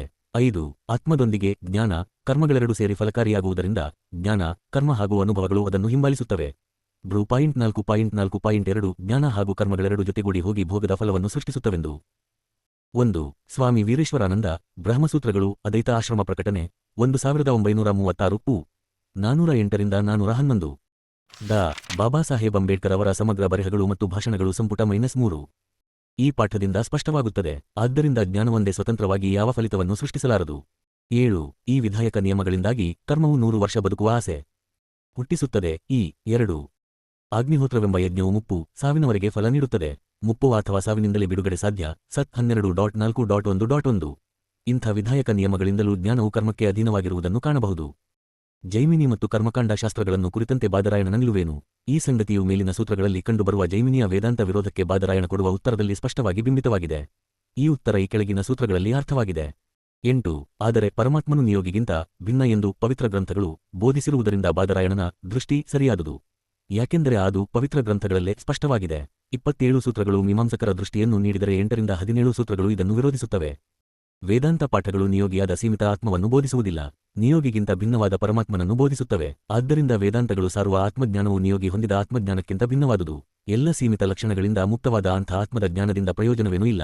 ಅಷ್ಟೇ ಅಲ್ಲ, ಅದು ಎಲ್ಲ ಬೋಧಿಸುತ್ತದೆ ಎಂಬುದು ಈ ಕೆಳಗಿನ ಪಾಠಗಳಿಂದ ಸ್ಪಷ್ಟವಾಗುತ್ತದೆ. ಸರ್ವವನ್ನೂ ಗ್ರಹಿಸುವವನು ಮತ್ತು ಸರ್ವಜ್ಞ 3.1.9 ನಿಶ್ಚಲ ನಿರ್ವಿಕಾರನ ಬಲಿಷ್ಠ ಆಳ್ವಿಕೆಯಲ್ಲಿ ಓಗಾಗಿ ಇತ್ಯಾದಿ 3.8.9. 9. ಆದರೆ ಶ್ರುತಿಯ ಘೋಷಣೆಗಳು ಎರಡು ದೃಷ್ಟಿಗಳನ್ನು ಸಮಾನವಾಗಿ ಬೆಂಬಲಿಸುತ್ತವೆ. ಈ ಸೂತ್ರವು 3ನೇ ಸೂತ್ರದಲ್ಲಿ ವ್ಯಕ್ತವಾದ ಅಭಿಪ್ರಾಯವನ್ನು ಅಲ್ಲಗಳೆಯುತ್ತದೆ. ಅಲ್ಲಿ ಜನಕ ಮತ್ತಿತರರು ಆತ್ಮಜ್ಞಾನ ಸಾಧಿಸಿದ ಮೇಲೂ ಕರ್ಮದಲ್ಲಿ ತೊಡಗಿದ್ದನ್ನು ತೋರಿಸಲಾಗಿತ್ತು. ಈ ಸೂತ್ರವು ಜ್ಞಾನಿಯಾದವನಿಗೆ ಕರ್ಮ ಬೇಕಿಲ್ಲ ಎನ್ನಲು ಪವಿತ್ರ ಗ್ರಂಥಗಳ ಪ್ರಮಾಣವಿದೆ ಎಂದು ಹೇಳುತ್ತದೆ. ಈ ಆತ್ಮವನ್ನು ಅರಿತೆ ಬ್ರಾಹ್ಮಣರು ಮಕ್ಕಳು ಸಂಪತ್ತು ಮತ್ತು ಜಗತ್ತಿನ ಆಸೆ ತೊರೆದು ಸನ್ಯಾಸಿಯ ಜೀವನ ಬಾಳುತ್ತಾರೆ. 5.5.1 ಯಾಜ್ಞವಲ್ಕರಂಥ ಆತ್ಮಜ್ಞಾನಿಗಳು ಕರ್ಮವನ್ನು ಬಿಟ್ಟರೆಂಬುದನ್ನು ಪವಿತ್ರ ಗ್ರಂಥಗಳಲ್ಲಿ ನೋಡಿದ್ದೇವೆ. ಇದಿಷ್ಟೇ ಅಮರತ್ವದ ಸಾಧನ ಪ್ರಿಯೆ. ಹೀಗೆಂದು ಯಾಜ್ಞವಲ್ಕ ಮನೆಯನ್ನು ಬಿಟ್ಟ 4:15 ಜನಕ ಮತ್ತಿತರರ ಕರ್ಮದ ವೈಶಿಷ್ಟ್ಯವೇ ನಿರ್ಲಿಪ್ತತೆ. ಆದ್ದರಿಂದ ಅದು ಕರ್ಮವೇ ಅಲ್ಲ. ಆದ್ದರಿಂದ ಮೀಮಾಂಸೆಯ ವಾದ ದುರ್ಬಲವಾಗಿದೆ. 10. ಸೂತ್ರ 4ರಲ್ಲಿ ಪ್ರಸ್ತಾಪವಾದ ಪವಿತ್ರ ಗ್ರಂಥಗಳ ಘೋಷಣೆ ಸದಾ ಸತ್ಯವಲ್ಲ. 1. ಸ್ವಾಮಿ ವೀರೇಶ್ವರಾನಂದ ಬ್ರಹ್ಮಸೂತ್ರಗಳು 411ರಿಂದ 416. ಬ್ರಾಹ್ಮಣ ಸಾಹಿತ್ಯ 281. ಜ್ಞಾನವು ಯಜ್ಞದ ಫಲವನ್ನು ವೃದ್ಧಿಸುತ್ತದೆ ಎಂಬ ಶ್ರುತಿ ಘೋಷಣೆ ಎಲ್ಲ ಜ್ಞಾನಗಳಿಗೆ ಅನ್ವಯಿಸುವುದಿಲ್ಲ, ಅದು ಉದ್ಗೀತಕ್ಕೆ ಮಾತ್ರ ಸಂಬಂಧಿಸಿದೆ. 100ನ್ನು ಇಬ್ಬರ ನಡುವೆ ಹಂಚಿದಂತೆಯೇ ಜ್ಞಾನ ಕರ್ಮಗಳು ಬೇರೆ ಬೇರೆಯಾಗಿವೆ. ಈ ಸೂತ್ರವು ಸೂತ್ರ ಇನ್ನೂ ಅಲ್ಲಗಳೆಯುತ್ತದೆ. ಜ್ಞಾನ ಕರ್ಮ ಮತ್ತು ಅನುಭವಗಳು ಅದನ್ನೇ ಹಿಂಬಾಲಿಸುತ್ತವೆ. 4.4.20 ಇಲ್ಲಿ ನಾವು ಜ್ಞಾನ ಮತ್ತು ಕರ್ಮ ಬೇರೆ ಬೇರೆಯಾಗಿ ಹಾದುಹೋದಂತೆ ತೆಗೆದುಕೊಳ್ಳಬೇಕು. ಹೇಗೆ 100ನ್ನು ಇಬ್ಬರಿಗೆ ಹಂಚುವುದೆಂದರೆ 50 ಹೇಗೆ ಹಂಚುತ್ತೇವೋ ಹಾಗೆ ಜ್ಞಾನ ಒಂದನ್ನು ಕರ್ಮ ಇನ್ನೊಂದನ್ನು ಹಿಂಬಾಲಿಸುತ್ತದೆ. ಎರಡರ ಸಂಯೋಗವಿಲ್ಲ. ಈ ವಿವರಣೆ ಇಲ್ಲದಿದ್ದಾಗಿಯೂ 5ನೇ ಸೂತ್ರವನ್ನು ಅಲ್ಲಗಳೆಯಬಹುದು. ಯಾಕೆಂದರೆ ಅಲ್ಲಿ ಉದ್ಧರಿಸಲಾದ ಪಾಠ ದೇಹಾಂತರ ಹೊಂದಿದ ಆತ್ಮಕ್ಕೆ ಅನ್ವಯಿಸುವುದೇ ಹೊರತು ವಿಮುಕ್ತ ಆತ್ಮಕ್ಕಲ್ಲ. ಹೇಗೆಂದರೆ ಆಸೆಯಿಂದಾಗಿ ಮನುಷ್ಯ ದೇಹಾಂತರ ಹೊಂದುತ್ತಾನೆ. 4.4.6 ಎಂಬ ಸಾಲು ಹಿಂದಿನ ಉಲ್ಲೇಖ ದೇಹಾಂತರ ಹೊಂದುವ ಆತ್ಮಕ್ಕೆ ಮಾತ್ರ ಸಂಬಂಧಿಸಿದ್ದೆಂಬುದನ್ನು ತೋರಿಸುತ್ತದೆ. ಇನ್ನು ವಿಮುಕ್ತ ಆತ್ಮದ ಬಗ್ಗೆ ಶ್ರುತಿ ಆಸೆ ಪಡೆದ ಜೀವಿ ದೇಹಾಂತರ ಹೊಂದುವುದಿಲ್ಲ ಇತ್ಯಾದಿ 4.4.6 ಹೇಳುತ್ತದೆ. 12. ವೇದಗಳನ್ನು ಓದಿದವರಿಗೆ ಮಾತ್ರ ಪವಿತ್ರ ಗ್ರಂಥಗಳು ಕರ್ಮವನ್ನು ವಿಧಿಸುತ್ತದೆ. ಈ ಸೂತ್ರ 6ನೇ ಸೂತ್ರವನ್ನು ಅಲ್ಲಗಳೆಯುತ್ತದೆ. ವೇದಗಳನ್ನು ಓದಿ ಯಜ್ಞಕ್ರಿಯೆಗಳ ಬಗ್ಗೆ ತಿಳಿದವರು ಕರ್ಮದಲ್ಲಿ ತೊಡಗಬಹುದು. ಆದರೆ ಉಪನಿಷತ್ತುಗಳಿಂದ ಆತ್ಮಜ್ಞಾನ ಪಡೆದವರಿಗೆ ಯಾವುದೇ ಕರ್ಮ ವಿಧಿಸಲಾಗಿಲ್ಲ. ಅಂಥ ಜ್ಞಾನಕ್ಕೂ ಕರ್ಮಕ್ಕೂ ಹೊಂದುವುದಿಲ್ಲ. 13. ಜೈಮಿನಿಯ ವಿಶೇಷ ಉಲ್ಲೇಖ ಇಲ್ಲದಿರುವುದರಿಂದ ಆತನಿಗೆ ಅನ್ವಯಿಸುವುದಿಲ್ಲ. ಈ ಸೂತ್ರ 7ನೇ ಸೂತ್ರವನ್ನು ಅಲ್ಲಗಳೆಯುತ್ತದೆ. ಈಶೋಪನಿಷತ್ತಿನಿಂದ ಉದ್ಧರಿಸಲಾದ ಹೇಳಿಕೆಯು ಸಾಮಾನ್ಯ ಹೇಳಿಕೆ ಮಾತ್ರ. ಅದರಲ್ಲಿ ಜ್ಞಾನಿಗೆ ಅನ್ವಯಿಸುವ ವಿಶೇಷ ಪ್ರಸ್ತಾಪವಿಲ್ಲದಿರುವುದರಿಂದ ಆ ಹೇಳಿಕೆ ಜ್ಞಾನಿಗೆ ಅನ್ವಯಿಸುವುದಿಲ್ಲ. 14. ಅಥವಾ ಕರ್ಮಕ್ಕಿರುವ ಅನುಮತಿ ಜ್ಞಾನದ ಸ್ತುತಿಗಾಗಿ ಮಾತ್ರ. ಆತ್ಮಜ್ಞಾನಿಗಳು ಕರ್ಮದಲ್ಲಿ ತೊಡಗಬೇಕೆನ್ನುವುದು ಜ್ಞಾನದ ವೈಭವೀಕರಣಕ್ಕಾಗಿಯೇ. ಇಲ್ಲಿ ಅಡಗಿರುವ ಸ್ತುತಿ ಹೇಗೆಂದರೆ ಜ್ಞಾನಿಯು ಜೀವಮಾನವಿಡೀ ಕರ್ಮದಲ್ಲಿ ತೊಡಗಿದರೂ ಆತನ ಜ್ಞಾನದಿಂದಾಗಿ ಕರ್ಮದ ಪರಿಣಾಮಗಳಿಗೆ ಬದ್ಧನಾಗಿರುವುದಿಲ್ಲ. 15. ಇನ್ನು ಕೆಲವರು ಸ್ವಇಚ್ಛೆಯಿಂದ ಕರ್ಮದಲ್ಲಿ ತೊಡಗಿಲ್ಲ. ಜನಕ ಮತ್ತಿತರ ಜ್ಞಾನ ಪಡೆದಿದ್ದರೂ ಕರ್ಮದಲ್ಲಿ ತೊಡಗಿದ್ದರೆಂದು 3ನೇ ಸೂತ್ರ ಹೇಳುತ್ತದೆ. ಕೆಲವರು ಸ್ವಇಚ್ಛೆಯಿಂದ ಕರ್ಮ ಬಿಟ್ಟರೆಂದು ಇದೇ ಸೂತ್ರ ಹೇಳುತ್ತದೆ. ಇದರರ್ಥ ಜ್ಞಾನ ಹೊಂದಿದವರು ಇತರರಿಗೆ ಮಾದರಿಯಾಗಲೆಂದು ಕರ್ಮದಲ್ಲಿ ತೊಡಗಬಹುದು, ಮಿಕ್ಕವರು ಕರ್ಮವನ್ನು ಬಿಟ್ಟುಬಿಡಬಹುದು. ಅಂದರೆ ಜ್ಞಾನಿಗಳಿಗೆ ತೊಡಗಬೇಕೆಂಬ ಯಾವ ನಿರ್ಬಂಧವೂ ಇಲ್ಲ. 16. ಮತ್ತು ಜ್ಞಾನದ ಫಲವಾಗಿ ಕರ್ಮದ ಎಲ್ಲ ಅರ್ಹತೆಗಳು ನಷ್ಟವಾಗುತ್ತವೆ ಎಂದು ಪವಿತ್ರ ಗ್ರಂಥಗಳು ಹೇಳುತ್ತವೆ. ಜ್ಞಾನವು ಎಲ್ಲ ಬಗೆಯ ಅಜ್ಞಾನ ಹಾಗೂ ಅದರ ಫಲಗಳಾದ ನಿಯೋಗಿ, ಕ್ರಿಯೆ, ಪರಿಣಾಮ ಮುಂತಾದವುಗಳನ್ನು ನಾಶಮಾಡುತ್ತದೆ. ಆದರೆ ಬ್ರಹ್ಮಜ್ಞಾನಿಯ ಪಾಲಿಗೆ ಎಲ್ಲವೂ ಆತ್ಮವೇ ಎಂದಾದ. 282. ಡಾ. ಬಾಬಾ ಸಾಹೇಬ್ ಅಂಬೇಡ್ಕರ್ ಅವರ ಸಮಗ್ರ ಬರೆಹಗಳು ಮತ್ತು ಭಾಷಣಗಳು ಸಂಪುಟ -3. ಮೇಲೆ ಯಾರಾದರೂ ಏನು ನೋಡಬೇಕು ಮತ್ತು ಯಾವುದರ ಮೂಲಕ ಇತ್ಯಾದಿ. 4.5.15 ಆತ್ಮಜ್ಞಾನವು ಎಲ್ಲ ಕರ್ಮಕ್ಕೂ ವಿರೋಧಿಯಾದ್ದರಿಂದ ಅದು ಕರ್ಮಕ್ಕೆ ಅಧೀನವಾಗಿರುವುದು ಸಾಧ್ಯವಿಲ್ಲ. 17. ಮತ್ತು ಜ್ಞಾನವು ಇಂದ್ರಿಯ ನಿಗ್ರಹ ಮಾಡುವವರಿಗೆ ಅಂದರೆ ಸನ್ಯಾಸಿಗಳಿಗೆ ಸೇರಿದೆ. ಯಾಕೆಂದರೆ ಪವಿತ್ರ ಗ್ರಂಥಗಳಲ್ಲಿ ಈ ಚತುರ್ಥಾಶ್ರಮದ ಬಗ್ಗೆ ಹೇಳಲಾಗಿದೆ. ಜ್ಞಾನವು ಇಂದ್ರಿಯ ನಿಗ್ರಹ ವಿಧಿಸಿರುವಂಥ ಬಾಳಿನ ಘಟ್ಟದಲ್ಲಿ ಎಂದರೆ ಚತುರ್ಥಾಶ್ರಮ ಅಥವಾ ಸನ್ಯಾಸ ಆಶ್ರಮದಲ್ಲಿ ಲಭಿಸುವುದೆಂದು ಪವಿತ್ರ ಗ್ರಂಥಗಳು ಘೋಷಿಸುತ್ತವೆ. ತಾರತಮ್ಯದ ಹೊರತು ಸನ್ಯಾಸಿಗಳಿಗೆ ಬೇರೆ ಯಾವ ಕರ್ಮವನ್ನು ವಿಧಿಸಲಾಗಿಲ್ಲ. ಅಂದ ಮೇಲೆ ಜ್ಞಾನವು ಕರ್ಮಕ್ಕೆ ಹೇಗೆ ಅಧೀನವಾಗುತ್ತದೆ? ಬಾಳಿನಲ್ಲಿ ಸನ್ಯಾಸ ಎಂಬ ಘಟ್ಟವೊಂದಿದೆ ಎಂಬುದು ಪವಿತ್ರ ಗ್ರಂಥಗಳ ಪಾಠಗಳಿಂದಲೇ ತಿಳಿದುಬರುತ್ತದೆ. ಕರ್ತವ್ಯದ 3 ಶಾಖೆಗಳಿವೆ: ಯಜ್ಞ, ಅಧ್ಯಯನ, ದಾನ. ಇವು ಮೊದಲನೆಯವು. ಇವೆಲ್ಲವೂ ಗುಣಶೀಲರ ಜಗತ್ತನ್ನು ಗಳಿಸುತ್ತದೆ. ಆದರೆ ಬ್ರಹ್ಮನಲ್ಲಿ ಸ್ಥಿರನಾದವನು ಮಾತ್ರ ಅಮರತ್ವ ಸಾಧಿಸಬಲ್ಲ. ಮಧ್ಯರಾತ್ರಿ 2:33 ರಿಂದ 2 ಈ ಜನ್ಮವನ್ನು ಆತ್ಮ ಮಾತ್ರ ಬಯಸಿ ಸನ್ಯಾಸಿಗಳು ಪರಿತ್ಯಾಗ ಮಾಡುತ್ತಾರೆ. ಏಪ್ರಿಲ್ 4, 22. 3.1.2.11 ಮತ್ತು 5.10.1 ಗಳನ್ನು ನೋಡಿ. ಗೃಹಸ್ಥನಾಗದೆಯೂ ಈ ಜನ್ಮ ನಡೆಸಬಹುದು ಇತ್ಯಾದಿ ಜ್ಞಾನದ ಸ್ವಾತಂತ್ರ್ಯವನ್ನೇ ತೋರಿಸುತ್ತದೆ. ಇವೆರಡು ವಿಚಾರ ಪಂಥಗಳು ಪರಸ್ಪರ ಯಾವ ಧೋರಣೆ ತಳೆದಿದ್ದವೆಂದು ಸೂಚಿಸಲು ಬಾದರಾಯಣನ ಇಂಥದೇ ಅನೇಕ ಸೂತ್ರಗಳನ್ನು ಉದಾಹರಿಸಬಹುದು. ಆದರೆ ಈ ಉದ್ದೇಶಕ್ಕೆ ಒಂದೇ ಸಾಕು, ಸರಿಯಾಗಿ ಪರಿಶೀಲಿಸಿದರೆ ಅವರಿಬ್ಬರ ನಿಲುವು ಅಷ್ಟರಲ್ಲೇ ಸುಸ್ಪಷ್ಟವಾಗುತ್ತದೆ. ಜೈಮಿನಿಯು ವೇದಾಂತವನ್ನು ಖೋಟಶಾಸ್ತ್ರ, ಒಂದು ಪಾಠ, ಮಾಯೆ, ಮೇಲುಮೇಲಿನದು, ಅನವಶ್ಯಕ ಹಾಗೂ ಅಪೂರ್ಣ ಎಂದು ಹೀಗಳೆಯುತ್ತಾನೆ. ಅದೇ ರೀತಿ ಜೈಮಿನಿಯ ಕರ್ಮಕಾಂಡವು ಒಂದು ಬೊಟ್ಟಿ ಧರ್ಮವೆಂದು ಬಾದರಾಯಣ ಜರದನೆಂದು ನಿರೀಕ್ಷಿಸಬೇಕು. ಆದರೆ ಬಾದರಾಯಣ ಅಂಥ ಧೈರ್ಯವನ್ನೇ ತೋರುವುದಿಲ್ಲ. ಇದಕ್ಕೆ ಪ್ರತಿಯಾಗಿ ಆತ ಕ್ಷಮೆಯಾಚಿಸುವಂತಿದ್ದಾನೆ. ಆತ ಜೈಮಿನಿಯ ಕರ್ಮಕಾಂಡ ಪವಿತ್ರಗ್ರಂಥಗಳ ಆಧಾರದ ಮೇಲೆ ನಿಂತಿರುವುದು, ಅದನ್ನು ಅಲ್ಲಗಳೆಯಲಾಗದು ಎಂದು ಒಪ್ಪಿಕೊಳ್ಳುತ್ತಾನೆ. ಆತ ಹೇಳುವುದಿಲ್ಲ ಇಷ್ಟೇ, ತನ್ನ ವೇದಾಂತ ಸಿದ್ಧಾಂತವು ಸತ್ಯವೇ, ಯಾಕೆಂದರೆ ಅದಕ್ಕೂ ಪವಿತ್ರ ಗ್ರಂಥಗಳ ಆಧಾರವಿದೆ. ಬಾದರಾಯಣನ ಈ ಧೋರಣೆಗೆ ಸ್ವಲ್ಪ ವಿವರಣೆಯ ಅಗತ್ಯವಿದೆ. ಭಗವದ್ಗೀತೆ. ಭಗವದ್ಗೀತೆಯು ಮಹಾಭಾರತವೆಂಬ ಮಹಾಕಾವ್ಯದಲ್ಲಿನ ಭೀಷ್ಮಪರ್ವದ ಒಂದು ಭಾಗ. ಈ ಮಹಾಕಾವ್ಯವು ಮುಖ್ಯವಾಗಿ ಧೃತರಾಷ್ಟ್ರನ ಮಕ್ಕಳಾದ ಕೌರವರು ಹಾಗೂ ಪಾಂಡವರೆಂಬ ದಾಯಾದಿಗಳು ಸಾರ್ವಭೌಮತ್ವಕ್ಕಾಗಿ ನಡೆಸಿದ ಹೋರಾಟವನ್ನು ಕುರಿತದ್ದು. ಪಾಂಡು ಧೃತರಾಷ್ಟ್ರನ ತಮ್ಮ. ಆದರೆ ಧೃತರಾಷ್ಟ್ರ ಕುರುಡನಾದ್ದರಿಂದ ಸಿಂಹಾಸನ ಪಾಂಡುವಿನ ಪಾಲಾಯಿತು. ಪಾಂಡು ಸತ್ತ ಮೇಲೆ ಅವನ ಮಕ್ಕಳಿಗೂ ಧೃತರಾಷ್ಟ್ರನ ಮಕ್ಕಳಿಗೂ ಉತ್ತರಾಧಿಕಾರದ ಹಕ್ಕಿಗಾಗಿ ಜಗಳ ಬರುತ್ತದೆ. ಸಾರ್ವಭೌಮತ್ವಕ್ಕಾಗಿ ನಡೆದ ಹೋರಾಟ ಆಧುನಿಕ ಪಾನಿಪಟ್ ಸಮೀಪದ ಕುರುಕ್ಷೇತ್ರ ಕಾಳಗದಲ್ಲಿ ಕೊನೆಗೊಳ್ಳುತ್ತದೆ. ಈ ಕಾಳಗದಲ್ಲಿ ಕೃಷ್ಣನು ಪಾಂಡವರ ಪರ ನಿಂತು ಅವರ ಸಖಿ, ತತ್ವಜ್ಞಾನಿ ಹಾಗೂ ಮಾರ್ಗದರ್ಶನಕ್ಕಾಗಿ ವರ್ತಿಸುತ್ತಾನೆ. ಅಷ್ಟೇ ಇಲ್ಲ, ಪಾಂಡವರ ಪೈಕಿ ಮುಖ್ಯ ಯೋಧನಾದ ಪಾಂಡವ ಸೋದರಲ್ಲೊಬ್ಬನಾದ ಅರ್ಜುನನ ಸಾರಥಿಯಾಗಿ ವರ್ತಿಸುತ್ತಾನೆ. ಬ್ರಾಹ್ಮಣ ಸಾಹಿತ್ಯ. ಕೌರವ ಪಾಂಡವರ ಸೈನ್ಯಗಳೆರಡೂ ರಣಭೂಮಿಯಲ್ಲಿ ಸಜ್ಜಾಗಿ ನಿಲ್ಲುತ್ತವೆ. ಕೃಷ್ಣನು ಸಾರಥಿಯಾದ ರಥದಲ್ಲಿ ಅರ್ಜುನನು ಬಂದ ಪಾಂಡವ ಸೈನ್ಯದ ಮುಂಭಾಗದಲ್ಲಿ ನಿಲ್ಲುತ್ತಾನೆ. ಬಲಿಷ್ಠನೂ ಪರಾಕ್ರಮಿಯೂ ಆದ ಆತ ಕೌರವರ ವಿರೋಧಿ ಸೇನೆಯತ್ತ ನೋಡುತ್ತಾನೆ. ನೋಡಿದರೆ ತನ್ನ ದಾಯಾದಿಗಳನ್ನೇ ಕೊಲ್ಲಬೇಕಾದ, ತಾನು ಗೌರವಿಸುವವರನ್ನೇ ವಧಿಸಬೇಕಾದ, ತನ್ನ ಆಪ್ತರನ್ನೇ ಸಾಯಿಸಬೇಕಾದ ಈ ಬಂಧು ಹತ್ಯೆಯ ಸಮರದ ಭೀಕರತೆ ಆತನಿಗೆ ತಟ್ಟುತ್ತದೆ. ಆಗ ಜಿಗುಪ್ಪೆಗೊಂಡು ಶಸ್ತ್ರಾಸ್ತ್ರಗಳನ್ನು ಬಿಸಾಕಿ ಯುದ್ಧ ಮಾಡುವುದಿಲ್ಲವೆಂದು ನಿಂತುಬಿಡುತ್ತಾನೆ. ಕೃಷ್ಣ ಅವನೊಂದಿಗೆ ವಾದದಲ್ಲಿ ತೊಡಗಿ ಯುದ್ಧಕ್ಕೆ ಪ್ರಚೋದಿಸುತ್ತಾನೆ. ಈ ವಾದವೇ ಅರ್ಜುನ ಕೃಷ್ಣರ ಪ್ರಶೋತ್ತರ ಸಂವಾದದ ರೂಪ ತಳೆದು ಕಡೆಗೆ ಅರ್ಜುನ ಯುದ್ಧ ಮಾಡಲು ಒಪ್ಪುತ್ತಾನೆ. ಭಗವದ್ಗೀತೆಯ ಆರಂಭದಲ್ಲಿ ವೃದ್ಧ ಧೃತರಾಷ್ಟ್ರನು ಯುದ್ಧದ ಬಗ್ಗೆ ಸಂಜಯವನ್ನು ಪ್ರಶ್ನಿಸುವುದನ್ನು ನೋಡುತ್ತೇವೆ. ಇದು ಯಾಕೆಂದರೆ ಕೌರವರ ತಂದೆಯಾದ ಧೃತರಾಷ್ಟ್ರ ತಾನು ಬದುಕಿದ್ದರೂ ಕುರುಡನಾದ್ದರಿಂದ ತಾನೇ ಏನನ್ನು ನೋಡಿ ತಿಳಿಯಲಾರ. ವಿದ್ಯಮಾನಗಳ ತಿಳಿವಿಗಾಗಿ ಆತ ಇತರರ ವರದಿಯನ್ನೇ ನೆಚ್ಚಿಕೊಳ್ಳಬೇಕು.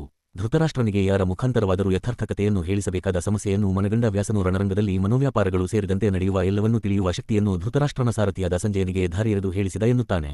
ಆದ್ದರಿಂದಲೇ ಭಗವದ್ಗೀತೆಯು ಧೃತರಾಷ್ಟ್ರನ ಪ್ರಶ್ನೆಗಳಿಗೆ ಸಂಜಯ ಉತ್ತರಿಸುವ ಪ್ರಸಂಗದಂತೆ ಕಂಡುಬರುತ್ತದೆ. ವಸ್ತುತಃ ಗೀತೆ ಅರ್ಜುನ ಹಾಗೂ ಕೃಷ್ಣರ ನಡುವಣ ಸಂವಾದವಾಗಿದ್ದು ಅದಕ್ಕೆ ಸಮರ್ಪಕವಾಗಿಯೇ ಕೃಷ್ಣಾರ್ಜುನ ಸಂವಾದ ಎಂಬ ಹೆಸರು ಬಂದಿದೆ. ಈ ಕೃಷ್ಣಾರ್ಜುನ ಸಂವಾದದಲ್ಲಿ ಭಿನ್ನಾಭಿಪ್ರಾಯಕ್ಕೆ ಕಾರಣವಾದ ಮುಖ್ಯ ಪ್ರಶ್ನೆ ಇದ್ದದ್ದು ಯುದ್ಧವನ್ನು ಮಾಡಬೇಕೇ ಬೇಡವೇ ಎಂಬುದರಲ್ಲಿ ಮಾತ್ರ. ಅಲ್ಲಿ ಇನ್ನಾವ ಪ್ರಶ್ನೆಯೂ ಇರಲಿಲ್ಲ.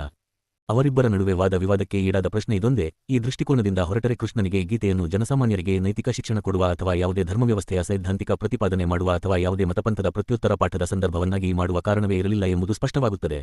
ಆದರೂ ಕೊನೆಗೆ ಗೀತೆ ಪಡೆದ ಸ್ವರೂಪ ಅದೇ. ಅದು ಯುದ್ಧ ಮಾಡಬೇಕೋ ಬೇಡವೋ ಎಂಬುದನ್ನು ನಿರ್ಧರಿಸುವ ಸಂದರ್ಭವಾಗಿದ್ದರೂ ಗೀತೆಯು ಕೃಷ್ಣನು ಅರ್ಜುನನಿಗೆ ಬೋಧಿಸಿದ ಧಾರ್ಮಿಕ ಸಿದ್ಧಾಂತವನ್ನು ಒಳಗೊಂಡಿರುವುದಾಗಿ ಹೇಳಲಾಗಿದೆ. ಇಲ್ಲಿ ಏಳುವ ಮೊದಲ ಪ್ರಶ್ನೆಯೆಂದರೆ ಈ ಕೃಷ್ಣ ಯಾರು? ಈ ಪ್ರಶ್ನೆಗೆ ಆಶ್ಚರ್ಯಕರವಾಗಿ ಗೀತೆಯಿಂದಲೇ ವೈವಿಧ್ಯಮಯ ಉತ್ತರಗಳು ಸಿಕ್ಕುತ್ತವೆ. ಮೊದಮೊದಲು ಕೃಷ್ಣ ಸಂಪೂರ್ಣ ಮನುಷ್ಯ ವ್ಯಕ್ತಿತ್ವದ ಸಾಮಾನ್ಯ ವ್ಯಕ್ತಿಯಾಗಿ ಕಾಣಿಸುತ್ತಾನೆ. ಅವನು ವೃತ್ತಿಯಿಂದ ಯೋಧ. ಅರ್ಜುನ ರಥದ ಸಾರಥಿಯಾಗುವ ನಮ್ಮ ಕರ್ತವ್ಯವನ್ನು ಆರಿಸಿಕೊಂಡಿದ್ದರೂ ಆತ ಮಹಾಯೋಧ. ಇದು ಕೃಷ್ಣ ಹಾಗೂ ಕೌರವ ನಾಯಕ ದುರ್ಯೋಧನನ ನಡುವೆ ಆದ ಒಪ್ಪಂದದ ಫಲ. ಯುದ್ಧ ಆರಂಭವಾಗುವ ಮುನ್ನ ದುರ್ಯೋಧನ ಕೃಷ್ಣನ ಬಳಿ ಹೋಗಿ ಕೌರವರ ಪರ ವಹಿಸುವಂತೆ ಹೇಳುತ್ತಾನೆ. ಕೃಷ್ಣ ತಾನು ಬೇಕೋ ಅಥವಾ ತನ್ನ ಯಾದವ ಸೇನೆ ಬೇಕೋ ಎಂಬ ಆಯ್ಕೆಯನ್ನು ಮುಂದಿಡುತ್ತಾನೆ. ದುರ್ಯೋಧನ ಯಾದವ ಸೇನೆಯನ್ನು ಆರಿಸಿಕೊಳ್ಳುತ್ತಾನೆ. ಆದ್ದರಿಂದಲೇ ಕೃಷ್ಣ ಹಾಗೂ ಯಾದವ ಸೈನ್ಯಗಳು ಎದುರುಬದರಾಗಿ ಹೊಡೆದಾಡುತ್ತಾರೆ. 284 ಡಾ. ಬಾಬಾ ಸಾಹೇಬ್ ಅಂಬೇಡ್ಕರ್ ಅವರ ಸಮಗ್ರ ಬರೆಹಗಳು ಮತ್ತು ಭಾಷಣಗಳು ಸಂಪುಟ -3. ಕೇವಲ ಸಾಮಾನ್ಯ ವ್ಯಕ್ತಿಯಾಗಿದ್ದ ಕೃಷ್ಣ ಇಡೀ ಯುದ್ಧ ಹಾಗೂ ಅದರ ಆಗುಹೋಗುಗಳನ್ನು ನಿಯಂತ್ರಿಸುವ ಹಾಗೂ ದಿಗ್ದರ್ಶನ ಮಾಡುವ ಅತಿಮಾನವನಾಗಿ ಬೆಳೆಯುತ್ತಾನೆ. ಈ ಅತಿ ಮಾನವತೆಯಿಂದ ಆತ ಮತ್ತೆ ಅರೆದೈವವಾಗಿ ಸರ್ವಾಧಿಕಾರಿಯಾಗಿ ಬೆಳೆಯುತ್ತಾನೆ. ಎಲ್ಲ ವಾದಗಳು ಸೋತ ಮೇಲೆ ಕೃಷ್ಣ ಸುಮ್ಮನೆ ಅರ್ಜುನನಿಗೆ ಯುದ್ಧ ಮಾಡುವ ಆದೇಶ ಕೊಡುತ್ತಾನೆ. ಇದರಿಂದ ಹೆದರಿದ ಅರ್ಜುನ ಮೇಲೆದ್ದು ಆದೇಶ ಪಾಲಿಸುತ್ತಾನೆ. ಈಗ ಅರೆದೈವ ಸ್ಥಾನದಿಂದ ಕೃಷ್ಣ ದೇವರೇ ಆಗಿ ಈಶ್ವರ ಅನಿಸಿಕೊಳ್ಳುತ್ತಾನೆ.